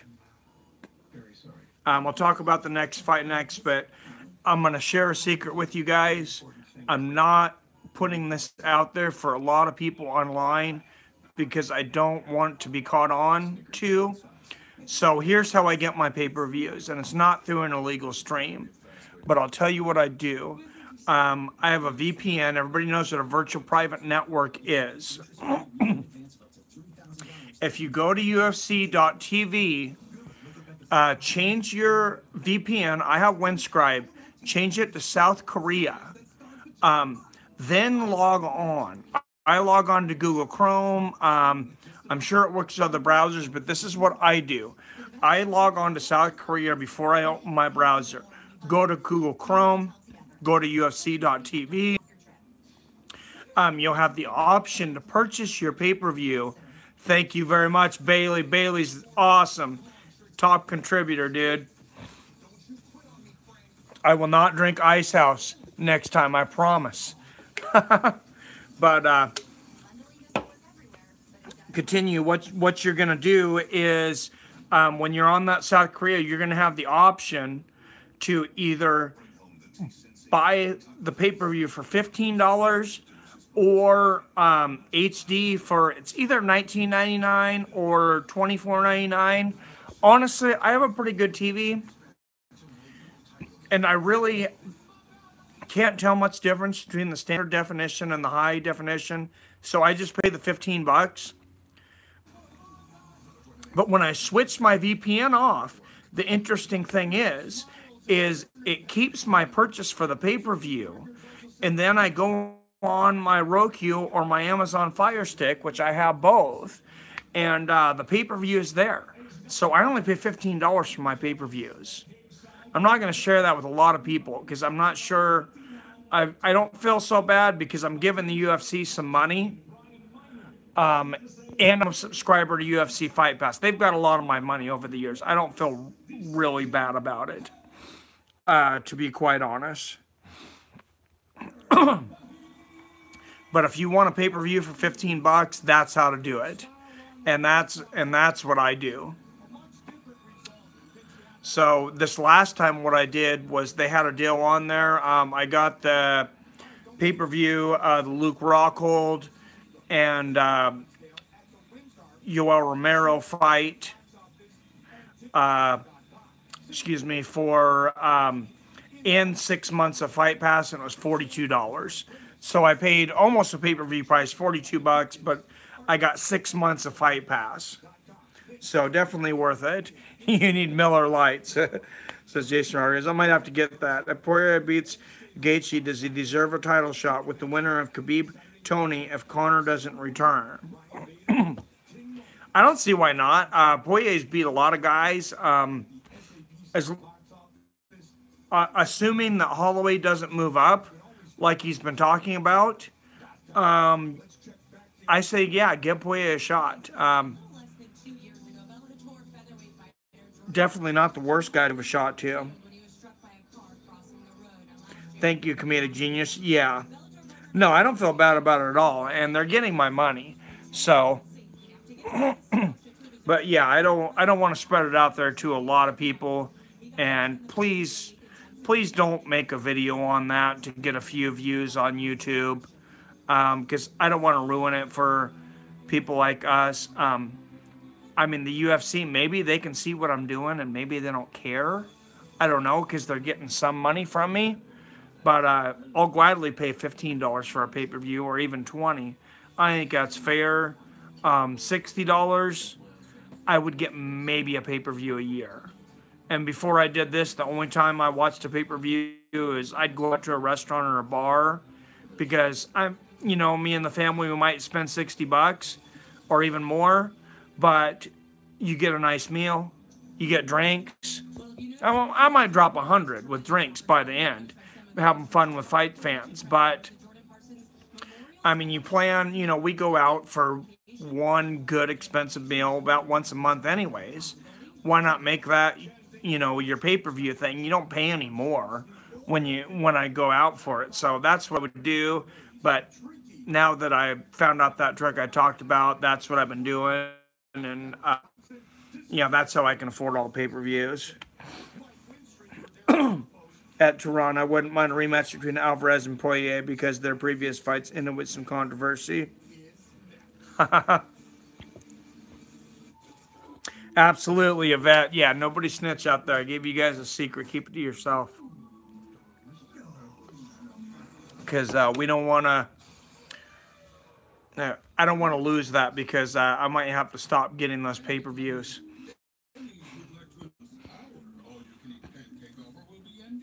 But I thought about doing a video on it for my, my top users and subscribers and stuff. But I didn't even want just the chance that it might go viral. I didn't even want to do that because I didn't want to draw attention from the UFC.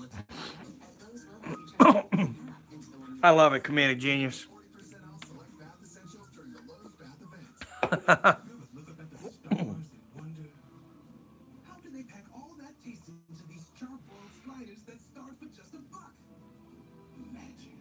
Why do they advertise so much fast food during MMA events? These guys are supposed to be inspiring you to keep in shape. And I'm seeing nothing but cheeseburgers, pizzas, KFCs. I'm going to be starving by the end of this thing. I mean, I'm drinking my beer. I don't want to eat in front of you guys because I think it's kind of disgusting to watch somebody else eat. But how long have I been an MMA fan, Dylan? Since I watched Enter the Dragon when I was 9 years old. Then I started watching boxing also about 9, 10 years old. And then me and my friends, when we were about 12, we started renting from a place called Ma's Video in Walla Walla, where I grew up. It's a small video store. We started renting Thai boxing videos. First time I seen Thai boxing videos, was absolutely amazing. And seen a lot of those leg kicks. And we would just rent and watch any kind of fighting we could until UFC 1 came out. We actually weren't in a big enough market to get the first 2 pay-per-views. We ended up having to watch them on VHS.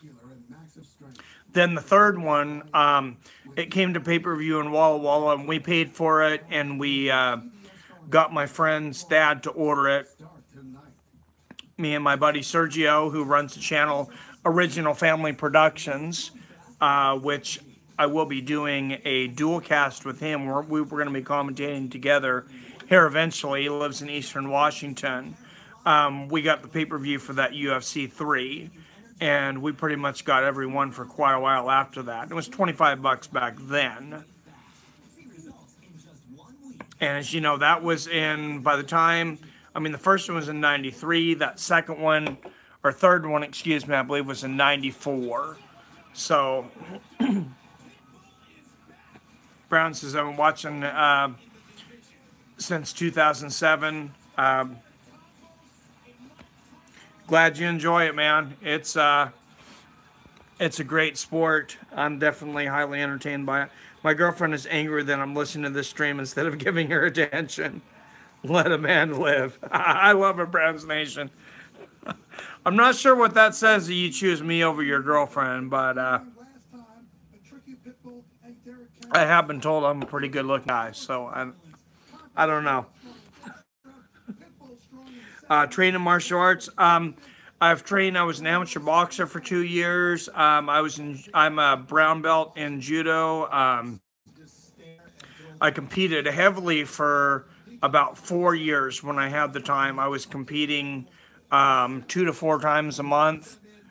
And that's not 2 to 4 matches. That was 2 to 4 tournaments.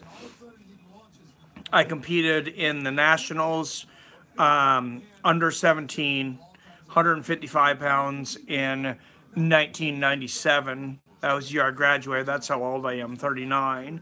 And I took 8th in the nation then. I stuck around for another year as a coach, and then when I moved to Western Washington, I kind of got out of the judo. I've gotten back in a little bit, sparred with some guys, done some jiu-jitsu, actually did a little jiu-jitsu, got invited by the Lake Stevens Police Department here, and we rolled around a little bit. And they actually let me put all their gear on after I was actually throwing some officers around. They said, okay, now why don't you put 60 pounds of gear on and let's go at it again. And that was a totally different game. Those guys definitely we need to make those guys lighter on their feet. Because when I put those 60 pounds of gear on, man, I could do very, very, very little. I think Dustin Poirier can beat Tony Ferguson because I don't think he can, to be real with you. I would take Ferguson for sure in that fight. Is it possible? I mean, are they so far apart that Dustin Poirier doesn't have a chance? No, but I'm certainly not going to bet on Poirier. I would probably call Ferguson like a 3-1 favorite. Yeah, I think he's a pretty dominant pick in that fight. Comedic Genius. First fight I seen was Cowboy versus Benson Henderson, WEC. I was like, what the hell is this? Submission escape after submission escape. Amazing fight. Yes, it was. That was a great fight. Great first fight to watch. It's so annoying. I try to get some people in MMA. I'm talking about it all the time. They're like, okay, let's check out MMA. And this used to happen to me in boxing too. And then you finally get them down and they sit and watch it. And the fight just ends up being a dog like that last one. And you come off feeling like an idiot. And it's nice when you tell somebody, hey, let's watch an MMA fight. And you end up with, Griffin Bonner or something like that. So something incredible. But doesn't always happen that way, unfortunately. Gi versus no-gi jiu-jitsu. Obviously, no-gi jiu-jitsu is more applicable on the street. But I did almost all gi in judo. And of course, jiu-jitsu comes from judo. I actually practiced the ground game, Nawaza, which is what they call it a lot more than I did my stand-up, which they call randori. I practiced my stand-up enough, but I like the ground game a lot more. And what I've learned is now I work as a grocery manager, but I'm also the top security guy. So what I've learned from using that gi for so many years to pull people down that guys, shoplifters that don't know what they're doing, you can use that lapel of that shirt or especially a backpack, any part of their clothing, and you grab them and you do a judo throw. You throw in a sotogari or a tayatoshi, and you get them down to the ground, and it is hell on earth for them. Our store has a reputation that you do not steal. And I take pride in that. Do you remember an Ultimate Fighter Caesar fighter named Luke Kumo? I absolutely do. The dude with the glasses. He's doing MMA fight clubs up north. A very unique individual, but nice. How far up north? I was just thinking that's a guy that I might like to get on the show, actually. I think Kevin Lee can beat Tony in a rematch. I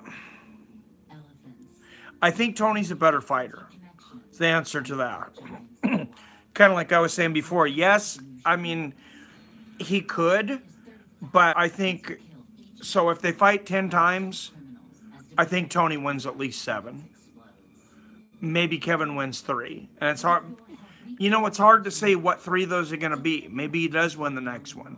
You never know what's going to happen. That's why we have the fights. Such as poaching and illegal ivory trade. We need your support now more than ever.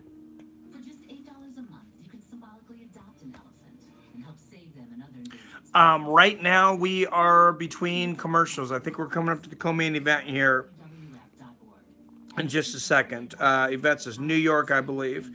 He goes under Master Lukey. New York's a long ways from me. Walfredo says Tony wins 10 out of 10. Could be. Could be. Comedic genius, that happened to be, but the opposite. The first fight my girlfriend sat down and actually watched was DC Rumble. I saw DC get leveled across the cage and she understood. That was a great fight too. Do you think John Jones will ever fight in the UFC again? Yes, he's going to fight before the end of the year. I almost guarantee. I would bet money on it. Definitely before he retires, says Cap. Kevin Lee's hands were faster than Tony. He will probably do a live interview, that says, online. Well, I'll try to look him up. That'd be one I'd like to see. Patrick Pitbull versus Derek Campos is coming up right now.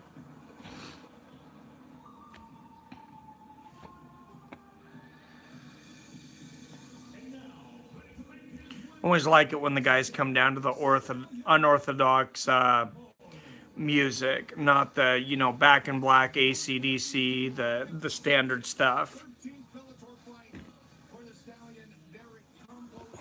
He has a 4-fight win streak. Nobody else had the Stallion Derek Campos is a 4-fight win streak. He's tied for 7th most fights in Bellator with 13.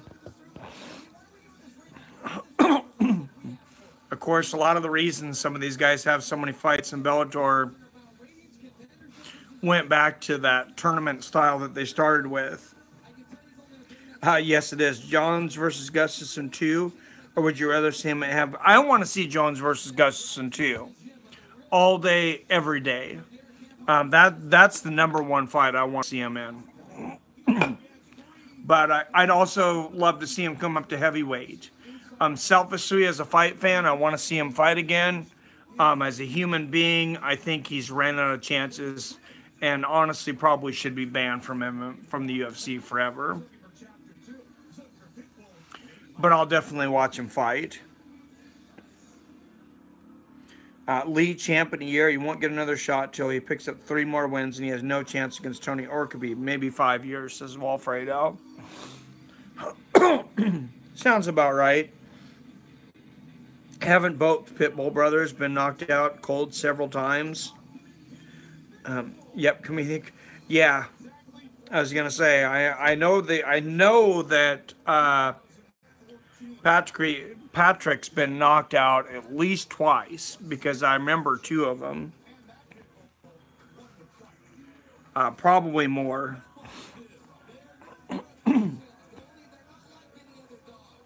Who is my young Jamie? Somebody said they wanted to look up stats. Let's find out how many times the Pitbull brothers have been knocked out. We got Patrici, I guess is how you say that, Pitbull, coming down to the cage right now. Cap probably already knows off the top of his head. Cap can also tell the future. Who's going to win this fight, Cap?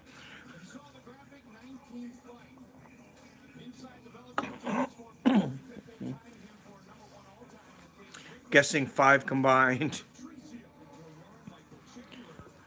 That sounds about right. A lot less than Ulster Overeem, I'll say that.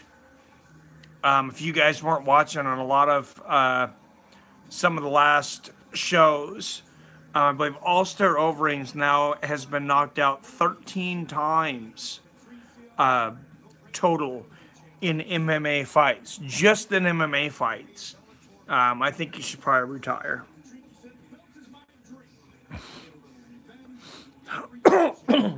You haven't seen Campos? Campos is a solid fighter.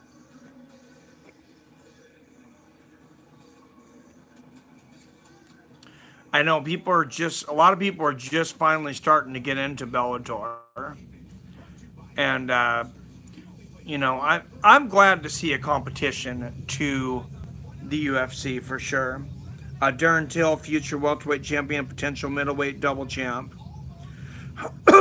He's definitely good. I don't know if he's the future. We'll see as he goes up in competition. But he's definitely entertaining to watch. So far, from what I've seen, it seems like he could beat just about anybody on any given night.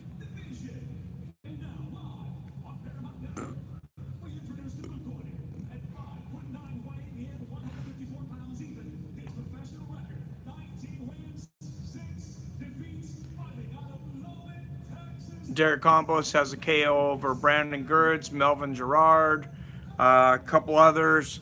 Melvin Gerard, of course, fell off in the last several years. He used to be a killer, and he's lost a lot of fights here recently. So it depends on when he fought him. Notable wins for Patrici Pitbull. He's got a decision win over Benson Henderson and some other ones there. Overeem should have made enough money to retire. He already isn't living past 55. Yeah, definitely agree with you, Walfredo. We're on the same page there for sure. We used to fight on his trampoline when we were kids. Jump back with Darren Till. That's awesome. I'm going into Bellator because UFC mistreat their fighters. I'm still a bigger UFC fan at the moment, though, LaWanda Williams says. If Ben Askren joins the UFC, do you think he should get an immediate title shot or at least one warm-up fight? Browns Nation, I would ask Ben Askren what he wants. I wouldn't be upset either way. If Ben Askren says he wants a title shot right out of the gate and they gave it to him, I wouldn't be upset. If he wanted a tune-up fight, I wouldn't be upset. I just want to see him in the UFC. And Joe Rogan actually said he would sit in on a meeting between Askren and Dana White, try to mend fences with those guys, and I hope it happens. Compo stalking Pitbull up against the fence there. He's already, he's pawing to get that, find that range. Throws a left and right hook there. Pitbull throws a nice leg kick, low leg kick. Like I said, we're seeing so many more leg kicks recently. And I'm really enjoying it. I think you're going to see a lot more in the Donald Cerrone Medeiros fight. Cowboys got some great leg kicks. Oh, nice right uppercut from Pitbull there. And it lands a nice jab.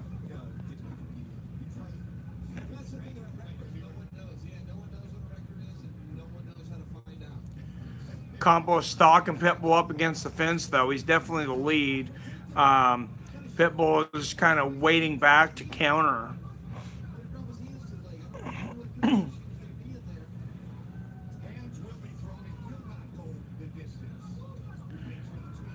Another nice leg kick.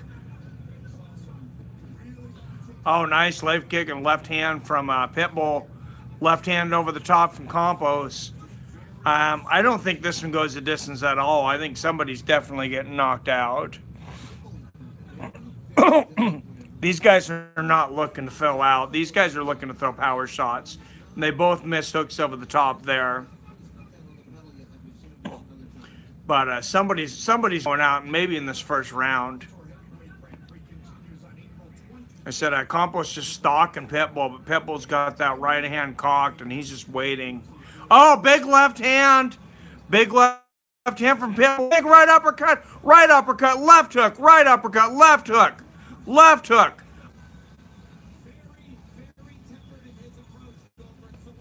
Total domination on the feet in those last combinations.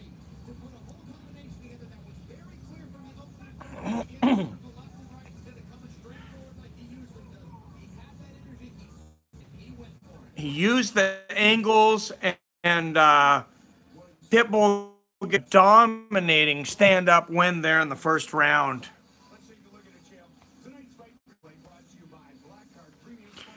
I wish they had the the Bellator pick'em, the fantasy for the UFC pick'em. I've enjoyed the UFC pick'em. They're gonna show the replay there. Counter left hook is what starts it all from Pitbull, and then he lands a big right grazing right hand. The referee almost stops it. Then there's a big left hook, another left hook, another right hook, and the referee jumps in right there. Perfect stoppage by the referee. I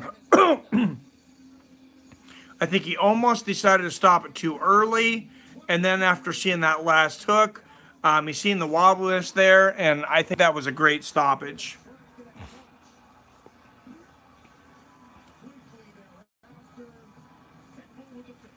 And Cap agrees with me, so I must be right. Answer was only 2. Thank you for that, comedic genius. It was particularly one head kick, Eddie Alvarez, 2-punch, Michael Chandler. Wow, that is over. Campos got, yeah, thing really, Woodley versus Askren would have been great. Woodley is a big dude for Askren. I mean, Askren is skilled. Woodley's a big dude for Askren. They might fight at similar weights, but you want to talk about walk-around weight. I'm guessing they're probably 20 pounds difference. And Woodley Woodley's strength is just incredible. I mean, Ben Askren, he doesn't look like he's strong. He's definitely got great wrestling strength, but Woodley is just on another level as far as grappling strength, and obviously he have the advantage on his feet. Not too many people have been able to keep it on the feet with Ben Askren in a long time. If Wonderboy keeps beating guys and retains the #1 spot, do you think he'll ever get a third title shot at Tyrone? I feel like UFC would wait till someone else is champ before giving him another chance. That's very possible. Both those fights were very close. Both those fights were not very entertaining, though. I don't see why Tyrone Woodley would want to have that fight again. Even, he beat one of the greatest karate guys, one of the greatest fighters out there of all time, and his stock went down because the guy's style's so hard. People didn't see these mainstream MMA fans that want to see guys just fight toe-to-toe or get first-round knockouts, didn't enjoy the fights, and his stock went down. So I think Tyrone really doesn't want to see that fight, and I don't blame him. So yeah, I don't think he gets a fight until somebody else other than T-Wood has the title.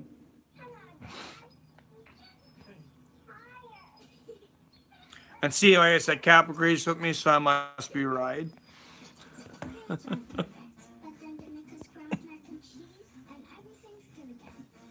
God, do they have to have like every commercial about food? Red Robin, pizza. Maybe I'll have one more beer and just try to avoid the TV for a few minutes and go to bed. Sexiest female UFC fighter. Some of you aren't going to like the answer, but those of you that have watched my videos know that I'm a big Ronda Rousey fan. I'm hot for Ronda. Sexiest, yeah, for sure. Woodley will never fight Maya or Wonderboy again. Ruined his rap. Not if he doesn't have to. Not if he doesn't have to. And why would you fight Damian Maya again either? Yeah, doesn't make sense. Damian Maya did the same thing to Anderson Silva.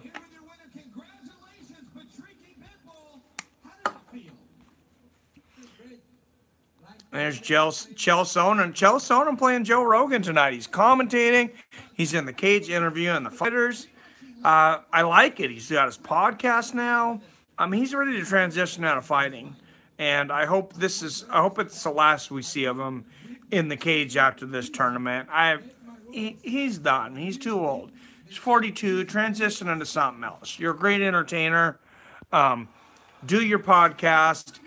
Do the commentating. Do the interviews. We can't have a champion named Bertucci. Oh, I like it. In our home, we make memories. In our home, we are grateful. All right, guys. I greatly apologize for that. I'm back. I will try to figure out the technical difficulties. I think I need to just go off of the iPhone and get me a monitor up on my desk so I'm using the webcam so we don't have these difficulties.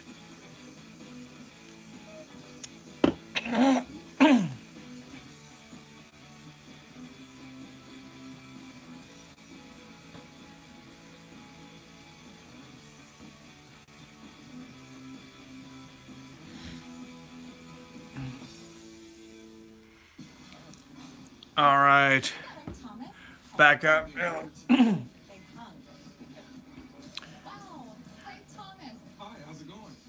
All right, guys.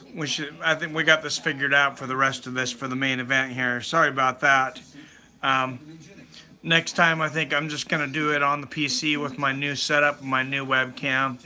I just need to get another monitor over there because my TV is in front of the couch. But I'm just gonna have to put another monitor over there apparently and watch it on a computer monitor so I don't have more difficulties like this. So this is not good. I definitely do. I definitely need young Jamie, somebody in tech. Thanks everybody for coming right back on. I appreciate it. This offer is not available in stores. Text Should be okay. I got frozen. Are you frozen right now? Should be back up, and he said, maybe hit F5 or reload, because it shouldn't be frozen now. And there's the advertisement for the next round of the Grand Prix. Fedor versus Frank Mir. That should be a great fight. A friend of mine was advocating for ring boys during female fights. No thanks, pal. Yeah. Thank you, Juan Williams, for the update. Appreciate it. Hopefully I don't have the issue with it going black now, though. I don't know what the deal with that was. Now it's not doing that, so I don't know. A few random issues this time. Sorry for the technical difficulties. But looks like we got it all figured out now. Got King Mo up there. He says he trains with Roy Nelson. Not a big King Mo fan. I think he's a little overrated, but you know, whatever. He steps in the cage, and I'll give him respect for that. Anybody who steps in that cage, for what these guys are still getting paid, most of them still aren't getting paid near enough. And that's great. That some of these guys are starting to step up and ask for more money and stand up for themselves, and I totally advocate that. Are you going to watch Black Panther? Looks great.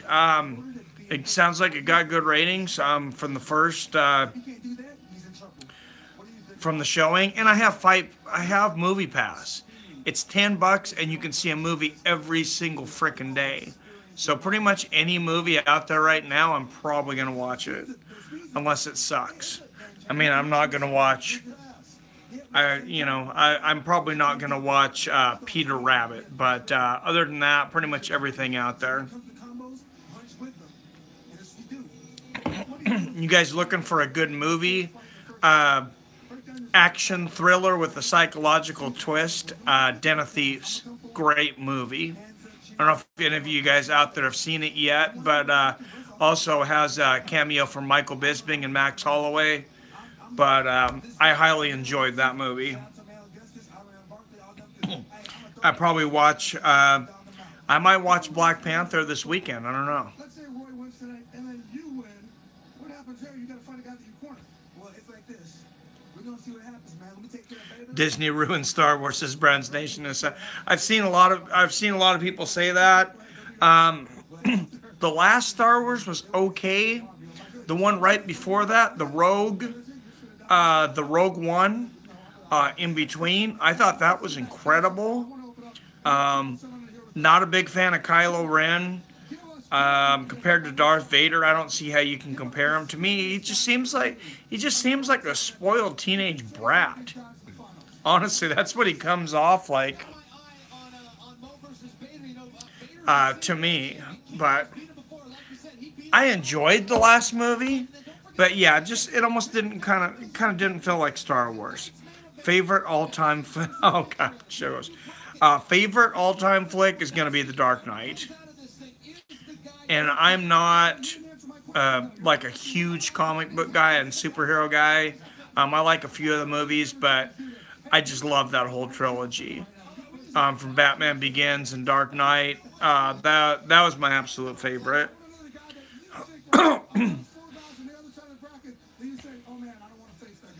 But you're going to go top 10 Pulp Fiction's one of my favorite, totally different genre. But The Cube, if you haven't seen The Cube, very underrated sci-fi movie. We'll talk a little movies, why not? In between, as we're getting ready for this main event. That last fight ended early. The Cube, like I said, is one of my favorite. The Crow with Brandon Lee. Enter the Dragon, obviously a classic. I love all the Rocky movies, every single Rocky movie. I had a chance actually to be, it was just an extra thing, but I got an invitation to be, play a very small bit part, not quite in the crowd. I would actually say, I think it was like a couple words, 2 lines, in Rocky V. And excuse me, not Rocky 5, Rocky Balboa. Rocky 5 was one with Tommy Morrison. It was Rocky Balboa, but I would have had to travel halfway across the country. I couldn't get the time off from work. I probably would have bought the plane ticket just to say I was in the movie, and I kind of regret not doing it. I pick Roy. It will go the distance, says Aaron Taylor. Definitely could be. You seem like a big fan of the Matrix. I am a big Matrix fan. Cube is great, all three of them. Yeah, I love the Cube, all the Cube movies. Matrix. You know what another great underrated movie is Jet Li sci-fi thriller called One. Absolutely great movie. Everyone I've talked to, including even my wife, who's not really an action fan or sci-fi thriller, loved that movie. Everybody I know that's watched that movie's loved it. Jet Li in One. Incredible movie.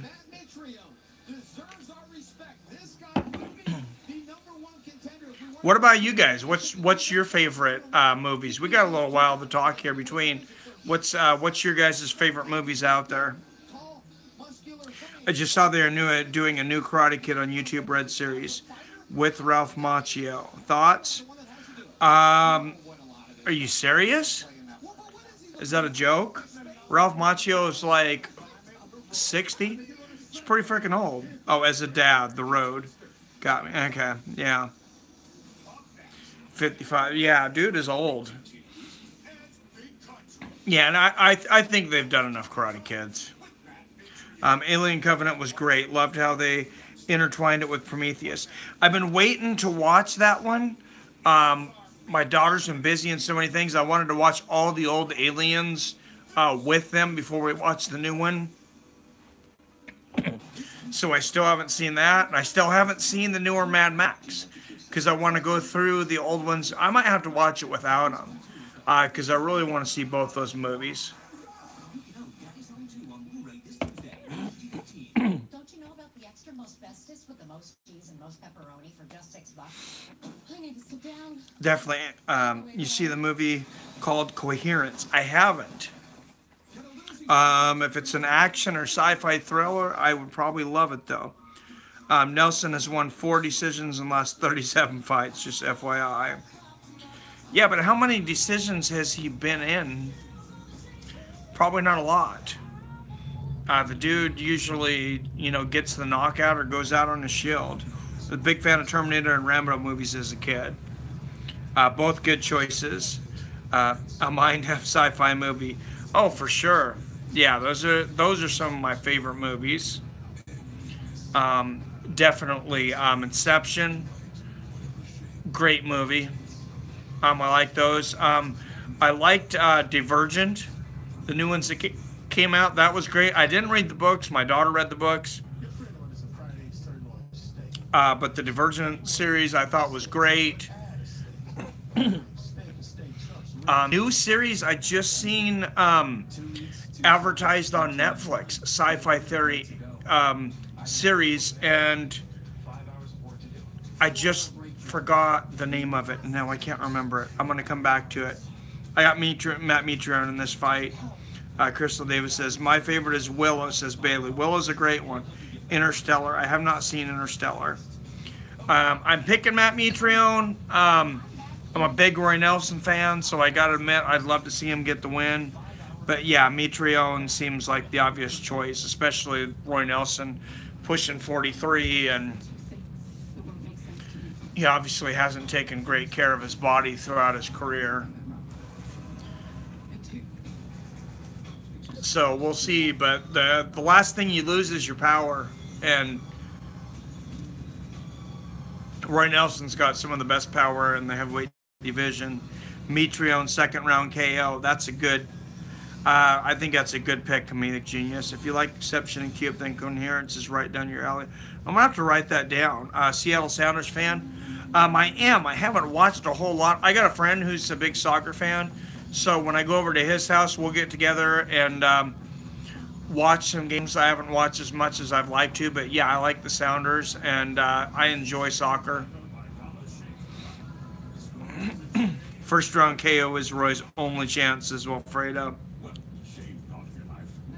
I could see him getting a later KO, but yeah, he gasses, definitely gasses early. Has for a while. I thought if I dressed up like Reba, it would help sell my Smoky Mountain barbecue. Right now, Sevilla eye poke. What do you guys think should happen to that Ling guy with the eye poke in what was the fight of the night against that poor kid? Shoves, I believe it was 6 fingers into the eyes. I mean, just gouges him and holds him there. I heard, you know, Joe Rogan says he should be suspended. I think he got $50,000 bonus for fight of the night. I think he should have to give his $50,000 bonus to his opponent, and honestly, at least half of his fight pay. I think that's at the minimum. Who's fighting? It is the main event now. Roy Nelson versus Matt Mitrione. 265-pound limit, and I'm pretty sure both these guys are pushing that. It's either going to be really quick or it'll go all 5, and I think I see the Jake Matthews fight, right? Yeah, it was a Jake Matthews fight. I don't know why his name was slipping my mind, but yeah, it was Jake Matthews against the Ling guy and the eye poke. That was dirty, but when in Rome, you shouldn't get the bonus, but should get suspended. LaJuan Williams. I can't disagree with that. Definitely should not get the bonus with the eye gouging. Yeah, Crystal Dave. I could see people wanting to take his entire purse. I'm very hesitant to take fighters' entire purses unless you just do something absolutely extreme, because you're paying for a fight camp. You're paying for trainers. So a lot of expenses come into this, and now you're working for free on top of it, plus all the injuries. But throw the book at the guy. RS, I agree. Suspend him for a while. Vasil Lomachenko is the best boxer at the moment, Browns Nation 07 says. I agree. Lomachenko is a beast. And what a great story that his dad made him do boxing, or I mean dancing, excuse me, like 4 years. He did nothing but dancing, no boxing. And you ask his dad, they asked his dad, I seen an interview, they asked Vasil Lomachenko, when did you know that Vasil Lomachenko, your son, was going to be champion in the world? And this is how hardcore the Russian is. He looks at the dude straight in the eye with the serious face, and he says, in the womb. That's intense. Spence and Crawford better than Lomachenko, Cap says. You know, I haven't seen enough of them. You might be right, Cap. I'm very impressed with Lomachenko.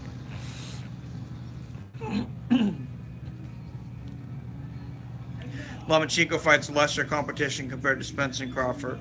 Andre Ward. When did Andre Ward retire? I mean, I guess he's got to be getting up there. Crawford is very good too, yes. I did not expect that.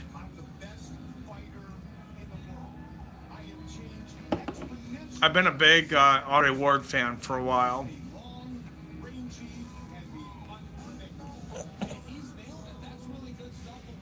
Seems like a class act.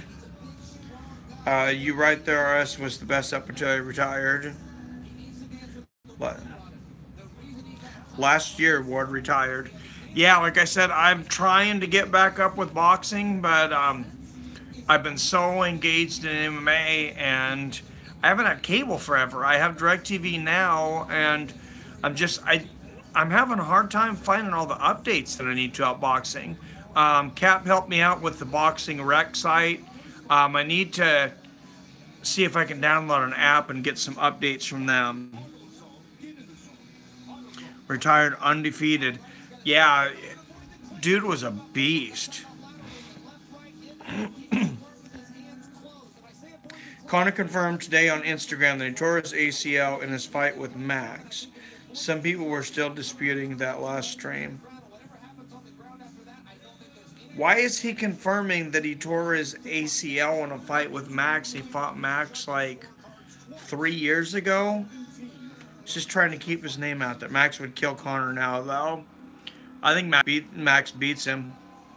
I'm not saying Conor couldn't beat him, but he definitely comes in a favorite. Dante's Boxing Nation. I bet we're going to see him again a couple of times, though. Nobody retires when they want. Retirement is a process, like 4 places RS. Anthony Johnson or Deontay Wilder. I really want to see that fight. I would say Anthony Johnson. I thought it was MCL, says Walfredo. I'm not sure. I didn't see the thing. I think Conor takes him at 55. Max wins at 45. That's quite possible. I see Tyson Fury's coming back now, too. He came in. They said he came in, I guess, to camp at like 400 pounds and just started dominating dudes. Now he's getting back in shape. He said he's ready to fight. Supposedly all the mental issues. He's through him. Never lost the belt. So, I mean, he's a nightmare for any of these guys just because of his crazy style. Deontay Wilder is just hyped. The guy's like Nagano, says RS. Yeah, I got Wilder also, says Cap. Conor can't get back to 45. Am I wrong, or was he 147 when he fought Mayweather? I thought he fought Mayweather at 147. Maybe he was heavier. I could be wrong. But I mean, that was his last fight. Browns Nation, he can if he does more coke. I think we talked about this on another thing, and we were talking about the similarities in the behavior in Conor McGregor and people that are on cocaine.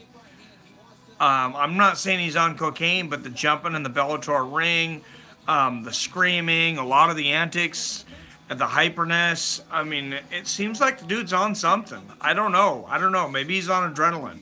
Maybe he's on the hype train. I don't know. But wouldn't surprise me. Roy Nelson's 41, excuse me. Matt Mitrione's 39. Roy Nelson comes in at 265. Mitrione at 255. Mitrione with the 7-inch reach advantage. 79 inches to 72. And Mitrione looks in shape tonight. 6'3", 255. But he looks in shape. He looks like he took this seriously. Roy Nelson obviously has only struggled with his diet. I mean, he's sponsored by Burger King. That was Mayweather 147. Conor was 154, Crystal Davis was saying. Okay. Whereas 153 versus Mayweather.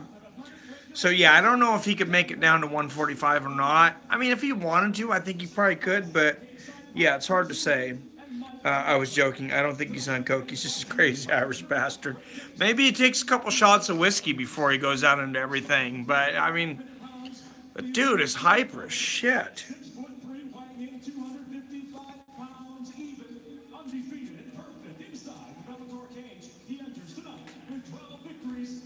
Notable wins: Fedor Emelianenko, Kimbo Slice, Derek Lewis, Gabriel Gonzaga, and Joey Beltran. All for Matt Mitrione.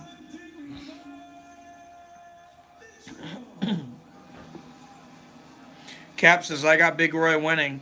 I hope you're right, Cap. Like I said, I mean, I think Mitrione wins, but I like Roy Nelson. I've always been a big fan.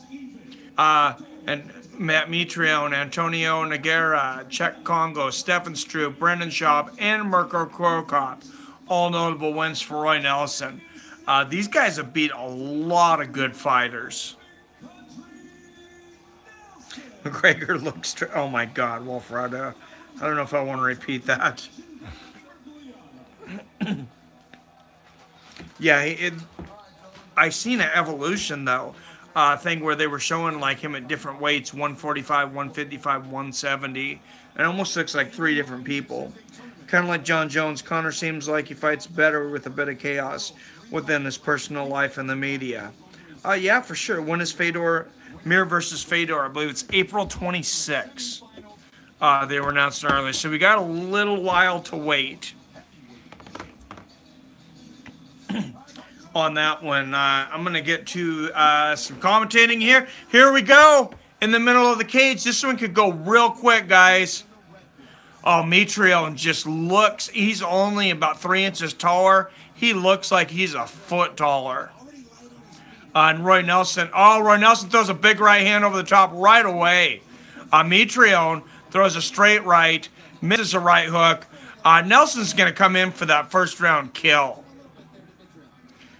He just looks so much smaller, and he's 10 pounds heavier. Mitrione's throwing that jab out there. And interviews during the week, Mitrione throws the 1-2, and Nelson doesn't have an answer for it. He lands both of them. Mitrione during the week said a fight against Roy Nelson throws a big right hand over the top. These guys are just going to fucking bang. Come on, guys. We don't want to see no wrestling bullshit. Well, I mean, I'm no big right uppercut. Left hook for Mitrione. 1-2. Roy Nelson's covering up against the fence. Nelson gets out of there, and Nelson's like, come on, this is what I want. Nice left hook for Mitrione. Right hook. Mitrione's throwing a lot of shots. He's not throwing everything into him, though, so I don't think he's going to win. He's a southpaw, but he's throwing that back left and then the right forward. And Nelson's trying to throw that jab out there. The reach difference is so big. Mitrione throws a leg kick out there. Mitrione not putting everything into his shots, though. And Nelson he's kind of filling out there with that jab, trying to break the range. Nice right hand over the top from Roy Nelson. Roy Nelson slips, and Mitrione didn't do anything there. Looked like he might have had an opportunity, and he didn't move in. Mitrione throws a nice leg kick to Nelson. Nelson needs to get in and just try to land that big right overhand bomb. Mitrione lands another leg kick before Mitrione wears him out. But Mitrione said earlier during the week in an interview, a fight against Roy Nelson is like an IQ test. So what I think he was saying is you got to be strategic. Basically, if you have the right strategy, you're going to beat Roy Nelson. Stipe Miocic outboxed him with angles. Didn't knock him out early in his career. Mitrione lands a nice leg kick. Roy goes for that big right over the top again, but doesn't quite land it. Nice right hook from Mitrione. Mitrione looks fast tonight.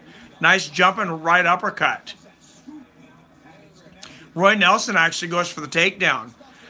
Surprises me, and Mitrione shucks it. Roy Nelson is a good wrestler, actually. But that's not the plan I expected him to have against Mitrione. I think he might already be frustrated just 3 minutes into this first round, though, with the reach disadvantage. Roy Nelson pushing Mitrione into the fence there. I'm not sure who's more powerful there. Two big, strong guys. Roy Nelson leaning all his weight into it, but Mitrione's able to stand straight up. He's just so much bigger, so much taller. Excuse me, he's 10 pounds lighter. And Mitrione goes for a guillotine. Roy Nelson gets up on top. Oh, and he's out of it. And Roy Nelson's on top. Roy Nelson's in half guard. Mitrione's kind of got him in a headlock. He doesn't have anything for a choke, but he's keeping Roy Nelson from the ground and pound. Roy Nelson now almost a side mount. Mitrione's got one leg locked, but he's very close to turn around. I think he's going to get side mount here. Roy Nelson actually very underestimated on the ground. And he's got side mount now. He's a black belt jiu-jitsu. Black belt in jiu-jitsu, and he's finally using some intelligence on the ground for the first time in a while. He's holding that side mount. I'm just waiting for him to do something with it. I don't want him to not do anything, so the referee stops this. In the last 50 seconds, if Nelson does something big, he could pull this round out. But Mitrione's he's isolating him. It's like he's going for a guillotine. He's grabbing the head. He doesn't have the angle for it. But it's keeping Nelson from being able to land that ground and pound. So, very smart technique from Mitrione. And Nelson gets a takedown, but with 20 seconds left, he hasn't been able to do anything with it. 15 seconds. And this round almost over. It looks like it's going to end with Roy Nelson on top. But, oh, nice right hand over the top from Roy Nelson. Then he stands up. He's kind of trying to let Mitrione back up, but the round's almost over. And I think that round probably went to Mitrione. When you look good, you feel good.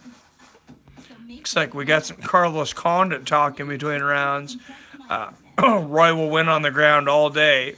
a game-changing hairspray. Yeah, he's definitely really underestimated on the ground.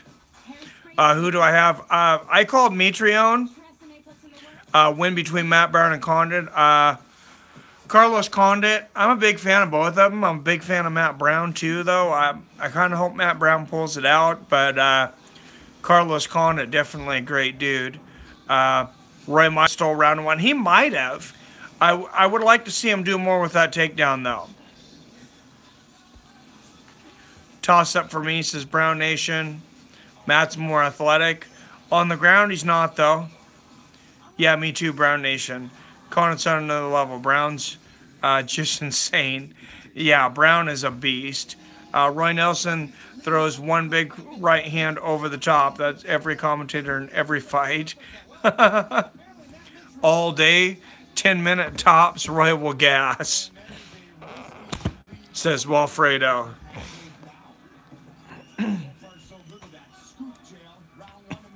Definitely could happen. Here we go. And Chael's scorecard gives the first round to Mitrione. Mitrione starts out with a big leg kick over the top. RS says, who's the best wrestler? In this fight, I think it's Roy Nelson for sure. Roy Nelson actually has a very good ground game, good wrestling, and good submission game. Nice jab from Mitrione. Nice front hook. Roy Nelson goes down again for the takedown, misses it. I actually think Roy Nelson, nice leg kick from Mitrione, should continue to mix it up, trying to get these takedowns while he's standing.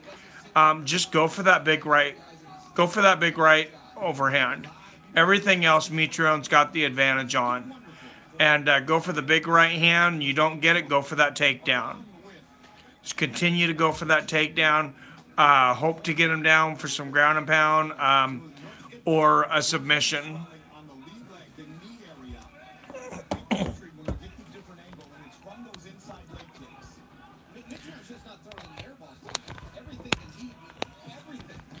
Yeah, Mitrione is very, very accurate tonight. Lands another jab. Another jab. Roy Nelson is definitely not known for incredible head movement. Never has been. And Mitrione, he's just coming in with a game plan. He's using his footwork. He's doing the things Stipe Miocic did. And, I mean, that frustrated. Oh, nice right uppercut from Mitrione. Right hook. Mitrione not throwing anything really big here, but he's just landing shots. And in the heavyweights, as big guys, sometimes you don't have to put everything into every shot. Misses an uppercut there, does Mitrione. Throws another left uppercut. Roy throws a jab out there, but eats a leg kick. Roy's getting beat up on his feet. Left, right. Left hook, and then right over the top for Roy Nelson. It wasn't a huge bomb, but he definitely caught him. Roy's bleeding above the left eye now. It's from that front jab, that southpaw jab of Mitrione and that southpaw hook. Mitrione lands a leg kick, throws a head kick. Nelson blocks it, but then Mitrione lands the jab, an uppercut, then a left hook to the body, landing almost every punch he throws. This is kind of sad for Nelson. Another jab. Another jab landed. Young David, Roy Nelson here. Roy Nelson and Matt Mitrione. David's a big Roy Nelson fan, but Matt Mitrione lands another jab. Losing pretty bad then, it sounds like. Yeah, Matt Mitrione is eating him up on the feet. For sure. Nice body shot from Matt Mitrione. Another jab.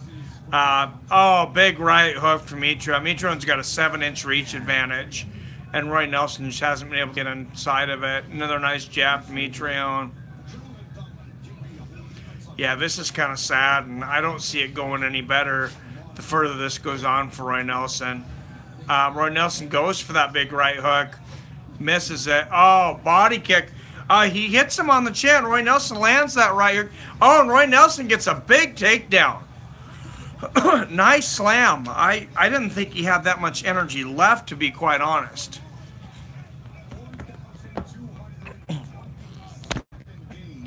But he did, and Roy Nelson in the side mount here. I think he'd have to do something pretty big to win this round.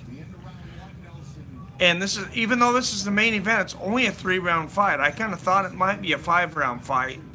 I don't know if Roy Nelson could go 5 rounds. But by taking him down, he does have an opportunity to rest and not get hurt anymore. Well, he's on top, and he's he's throwing that ground and pound on Mitrione. Mitrione now bleeding.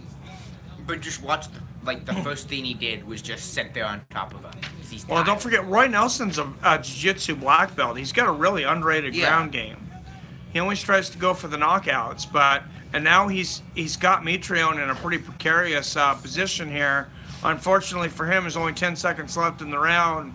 Mitrione with great ground defense there. And round 2 is going to end with Roy Nelson on the top, but unfortunately with a bloody eye for him and losing this fight.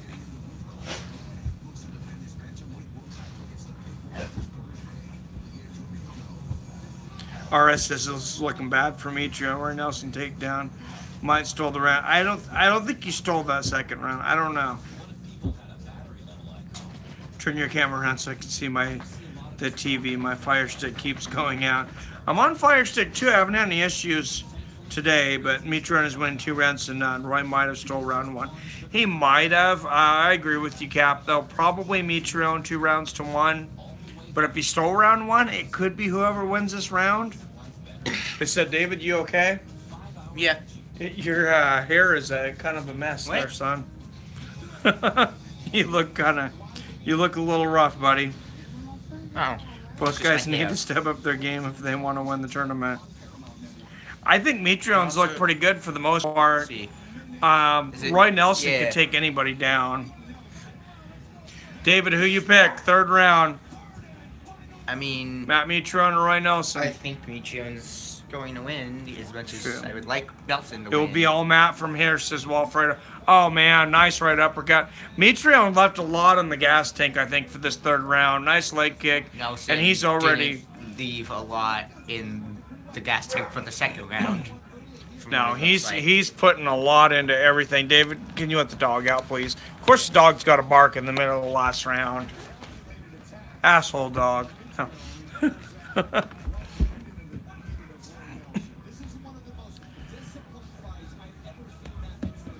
Matt Mitrione he had a game plan. He came in here and he's sticking to it. He knows what Roy Nelson needs to do to win, and he didn't allow him to do that. Roy Nelson lands a right hand there, but he doesn't connect it with everything. Mitrione lands another jab. Nice straight left. Right, left. Mitrione's boxing is very impressive tonight, honestly. He looks like a professional boxer almost tonight. He's using that reach from the outside. He's using those leg kicks. Oh, nice body kick from Mitrione. Nice straight left. He's looking like the favorite in this tournament in my mind.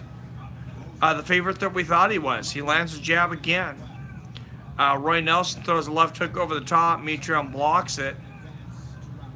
Nelson lands a jab, goes for the takedown. Probably should have done it earlier. Gets it easily.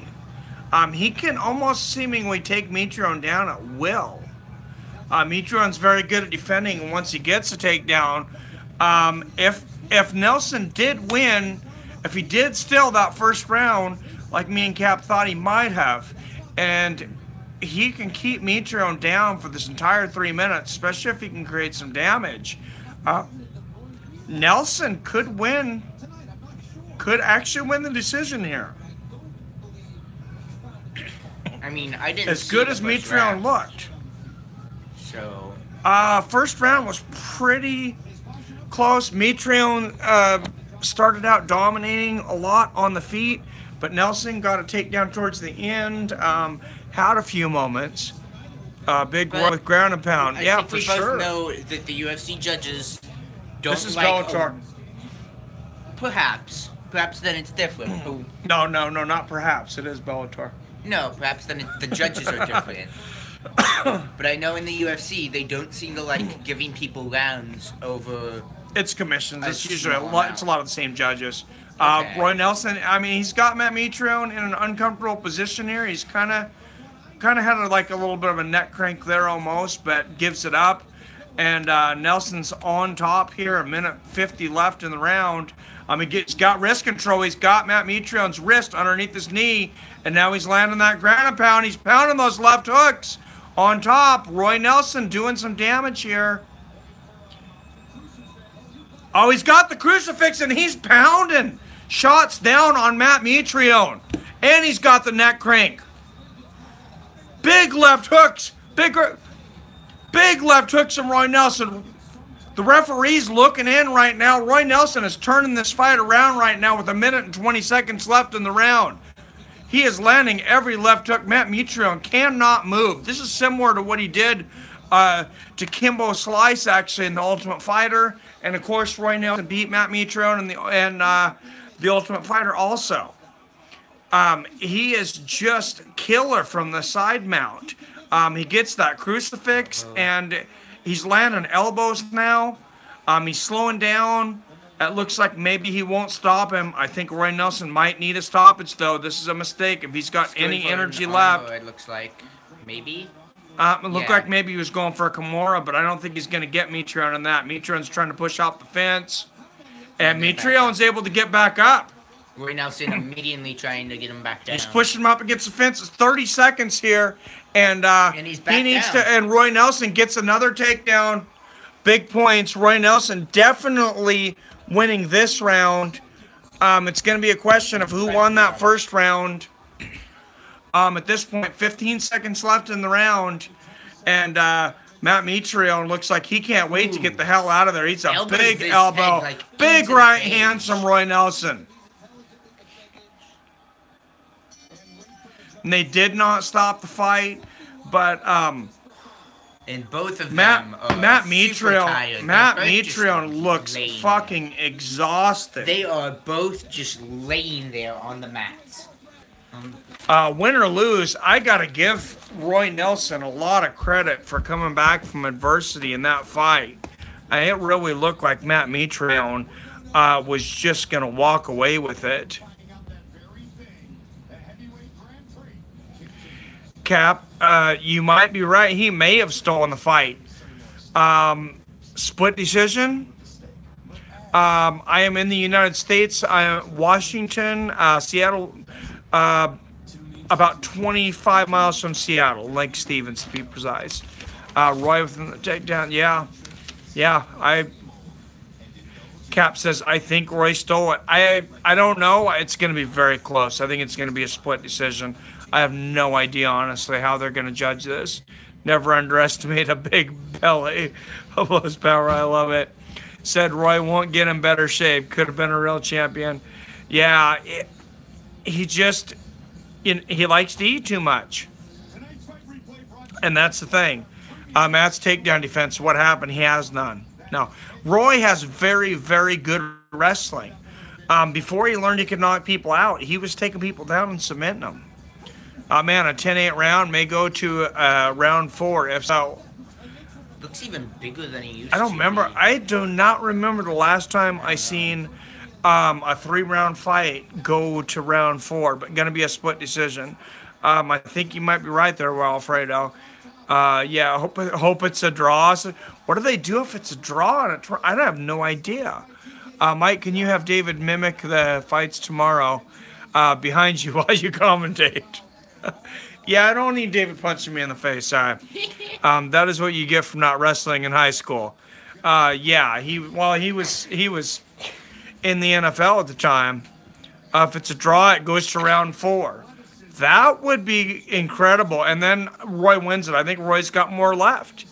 And after the second Yeah, round, after the third round. after the second round, I did not imagine that he would. I don't think it could be 10-8 because Matt dominated first 2 minutes. Good point. This can go to round 4. Nice. He played football. Yes, Matt Mitrione played football. Who's more tired? I think Roy Nelson. Cap says Matt won. He lucky. Are you ahead of me? Are you ahead of me again, Cap? I'm going to guess that Matt won because I know the MMA judges don't seem to like. That who won? I'm going to guess that Matt won because MMA judges don't seem to like to tilt around based on like 30 seconds of fight, okay, no matter just how a minute. dominant it was. Just a minute. Here's the decision. Even. First card.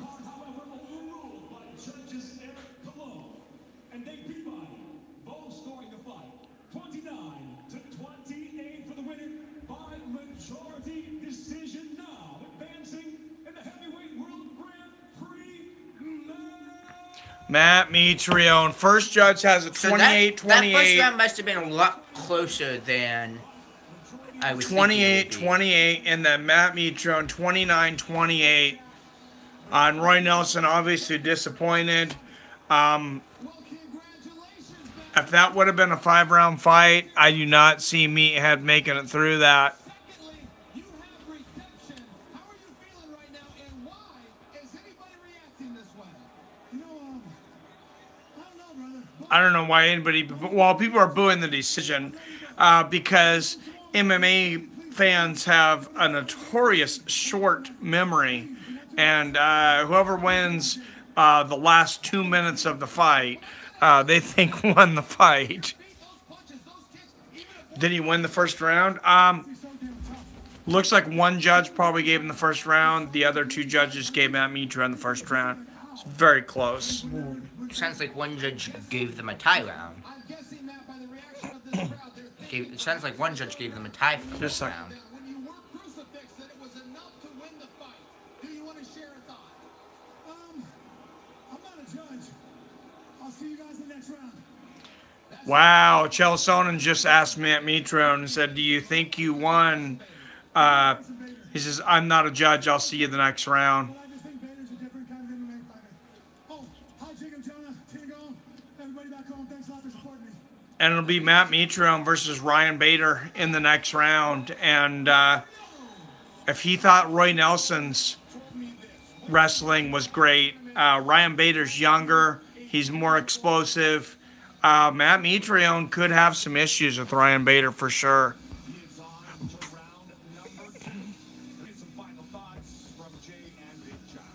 Big boy couldn't get it done. Maybe it's right. Yeah, but he got taken down 2 out of 3 rounds. King Mo will beat Bader, Cap says. I think King Mo's overrated, honestly. Ryan Bader's about to fuck up your boy, Mike. Bader can't out-wrestle Mo. I don't know. I wouldn't mind seeing that fight. For sure.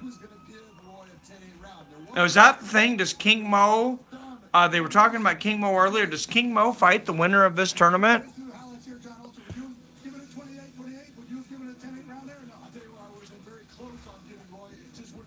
I disagree. I think Bader beats Mo. But, I mean, that's why they fight.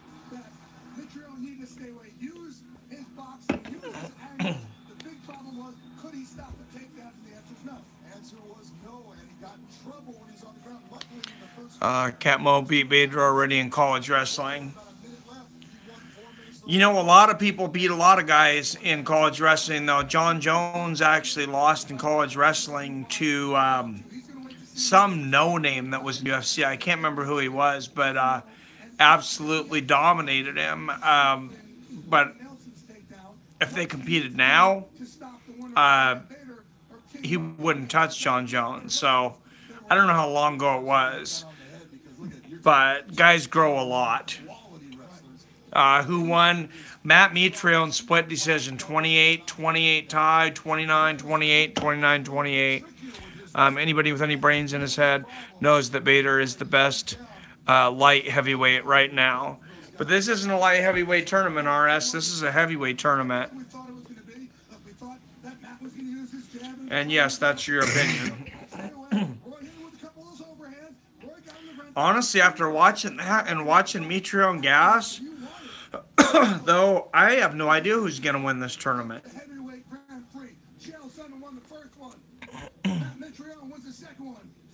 Majority decision. Yeah, I guess it is considered a majority decision because you have the draw around. Yes, it was college. What college? It happens in college days in college. I love it.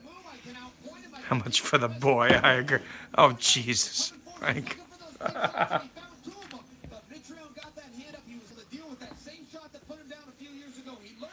Bailey was trying to buy my cat last week. Now somebody's trying to buy my son. What kind of fans are we attracting here? Got to have a gas tank to be champ. Yeah, for sure. Well,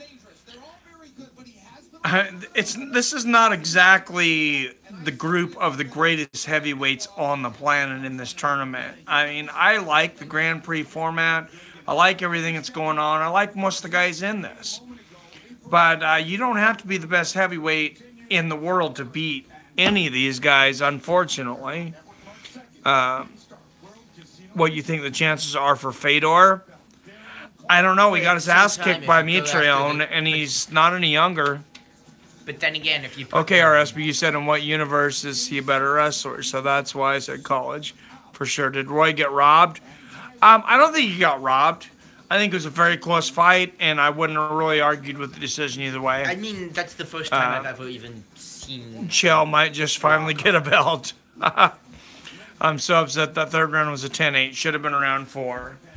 I think maybe it wasn't because of those first 2 minutes. Matt was landing some shots on the feet.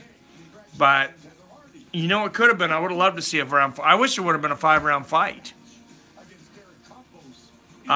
Like in the UFC, every time it's a main event, whether it's for a title or not, and being that it's a Grand Prix, I can't believe they're not 5-round fights.